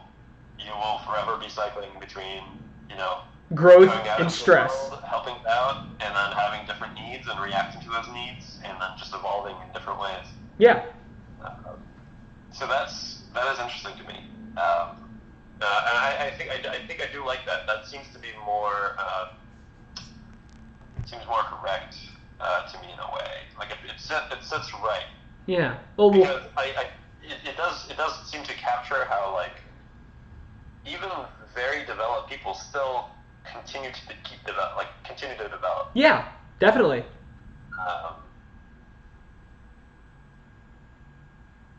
There's only one more. Yeah, I think this kind of helps dispel this like false notion that like enlightened or like somehow realized or self-actualized people that they're like that the vision of that should be like a guru just sitting on a throne for the Yeah. rest of eternity. It's like that's like it could be a thing that you could do. Well, yeah. I really like the. But you don't have to, and it's not the end goal. That's not it. Yeah, because I really like that when you get to the individualist, if you succeed in to find yourself in your significance, a lot of people just say you've done it, you know? But I love how this map says, no. Then you desire to continue being good and not corrupted by the world around you. If you find yourself in a significance, you then are afraid of being corrupted, but you have to not let that fear consume you. Which is beautiful. It's really lovely. Wait. This is for a particular one? Yeah, So- this is going from the individualist whose desires to find themselves in their significance, Yeah. and once they grow to liberate that, Right. they then have a fear of being corrupted, which makes sense. Because once you have a self and a significance, the world continues moving, and you have to deal with, like, continue to be balanced and have integrity while not being corrupted from the significance and value you found as an individualist. Which that makes sense. So you're never at the top of the mountain. The guru is always having to send bad things away. It's always having to worry about corruption, you know, in some way. And so that's why they. I mean, corruption is even. It's already a term that like presupposes distinctions. Exactly. Exactly. Self and other, and I think it's like the boundaries are never really clear, Uh-huh. and it's not always clear what a corruption even is. I mean, Yeah. like, you know, sometimes. Which is why. I think like for like the one thing I'm thinking of is like really bad addictions can start as just like a simple coping mechanism Mm-hmm. just to relieve some stress, right? And then it just takes root and it grows into something that starts to sap the energy of the entire system. Yeah. Right? It becomes this thing that's just dominating the whole organism. Mm. Yeah, because this is one thing we didn't say. There's 3 instincts that they believe are prevalent in all of these in different forms, and no one archetype exhibits these instincts more than another. They just kind of, these 3 are just there. There's the self-preservation instinct to preserve the function of the body. There's the sexual instinct to extend ourselves into the environment, and I think in this example it would put the investigator going to the challenger as a sexual instinct, because they're wanting to cultivate a thing and then they're wanting to willfully put that thing out into the world. So that's like extending ourselves in the environment. And then the social instinct of getting along and forming secure bonds. So it's the self-preservation, sexual, and social instincts that kind of run through all 3 of these in different ways. Yeah. That is interesting. Which I thought it was lovely that you said that the religious people tend to occupy 3, 6, and 9. Because yeah, they aren't interested in like worldly corruption. They aren't interested in the cycle of worldly corruption. They're interested in this kind of like inner purity. Right. I think there's a moral component to those. Yeah, exactly. Yeah. I'm not really sure what it is. Like, it's something about like you said, purity, morality, goodness, and a desire to like bring that in the world. I mean, like the thing is, like reformer, right? Reformer seems like that's very similar, but it's somehow it's not necessary that that's like spiritually or Exactly. Yeah. like religiously grounded, right? It could be just a person who has stared at a very rational system like local government and has just looked at it and seen how it's inefficient, and then that person goes, fuck this, we need more like labor rights, we need more like labor support. Person starts getting active in like local labor unions. So it's not, and it could have a mixture of like a spiritual component, but it's totally not necessary. It could just be like from the perspective of I'm fixing a bad thing. Yeah. It's not from a moral like level or like a human rights like kind of level. Yeah. So that's an interesting little distinction there. Hmm. I like how you related this to making Dungeons and Dragons characters. I could see it being so useful for that. Right? I think a lot of like you could, the Dungeons and Dragons has the system of like morality. That's yeah. interesting. Yeah. There's also deities. This seems a little more involved somehow. Yeah, I think this gives you a different palette to work with. Like, it's always weird for me to.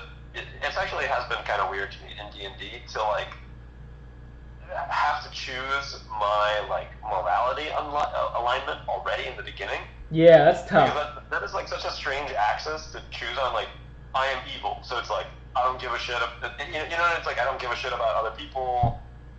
That doesn't seem to me to be how people actually operate or think about themselves. Yeah. There are some cases in which people are very selfish. In other cases where they aren't, and it's like in my experience, it comes down to like what those people trust.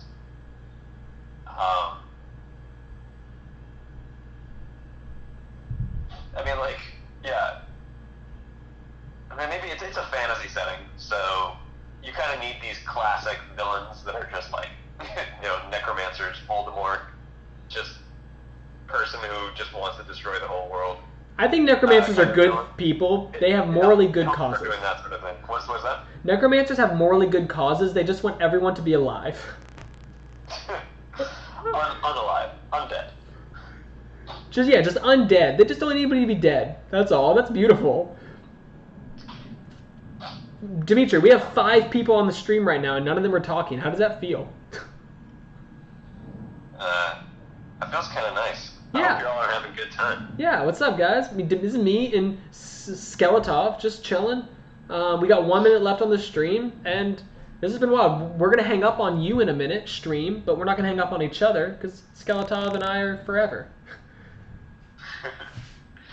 That was not an Anthony Fantano reference. It's been a while since I've watched that guy. I hope he's doing well. He's dead. Shout out to Anthony. Shout out to Fantano! Your taste in music sucks, but your flannels are great. All right. The stream is over in 9, 8, 7, 6, 5, 4, 3, 2, 1.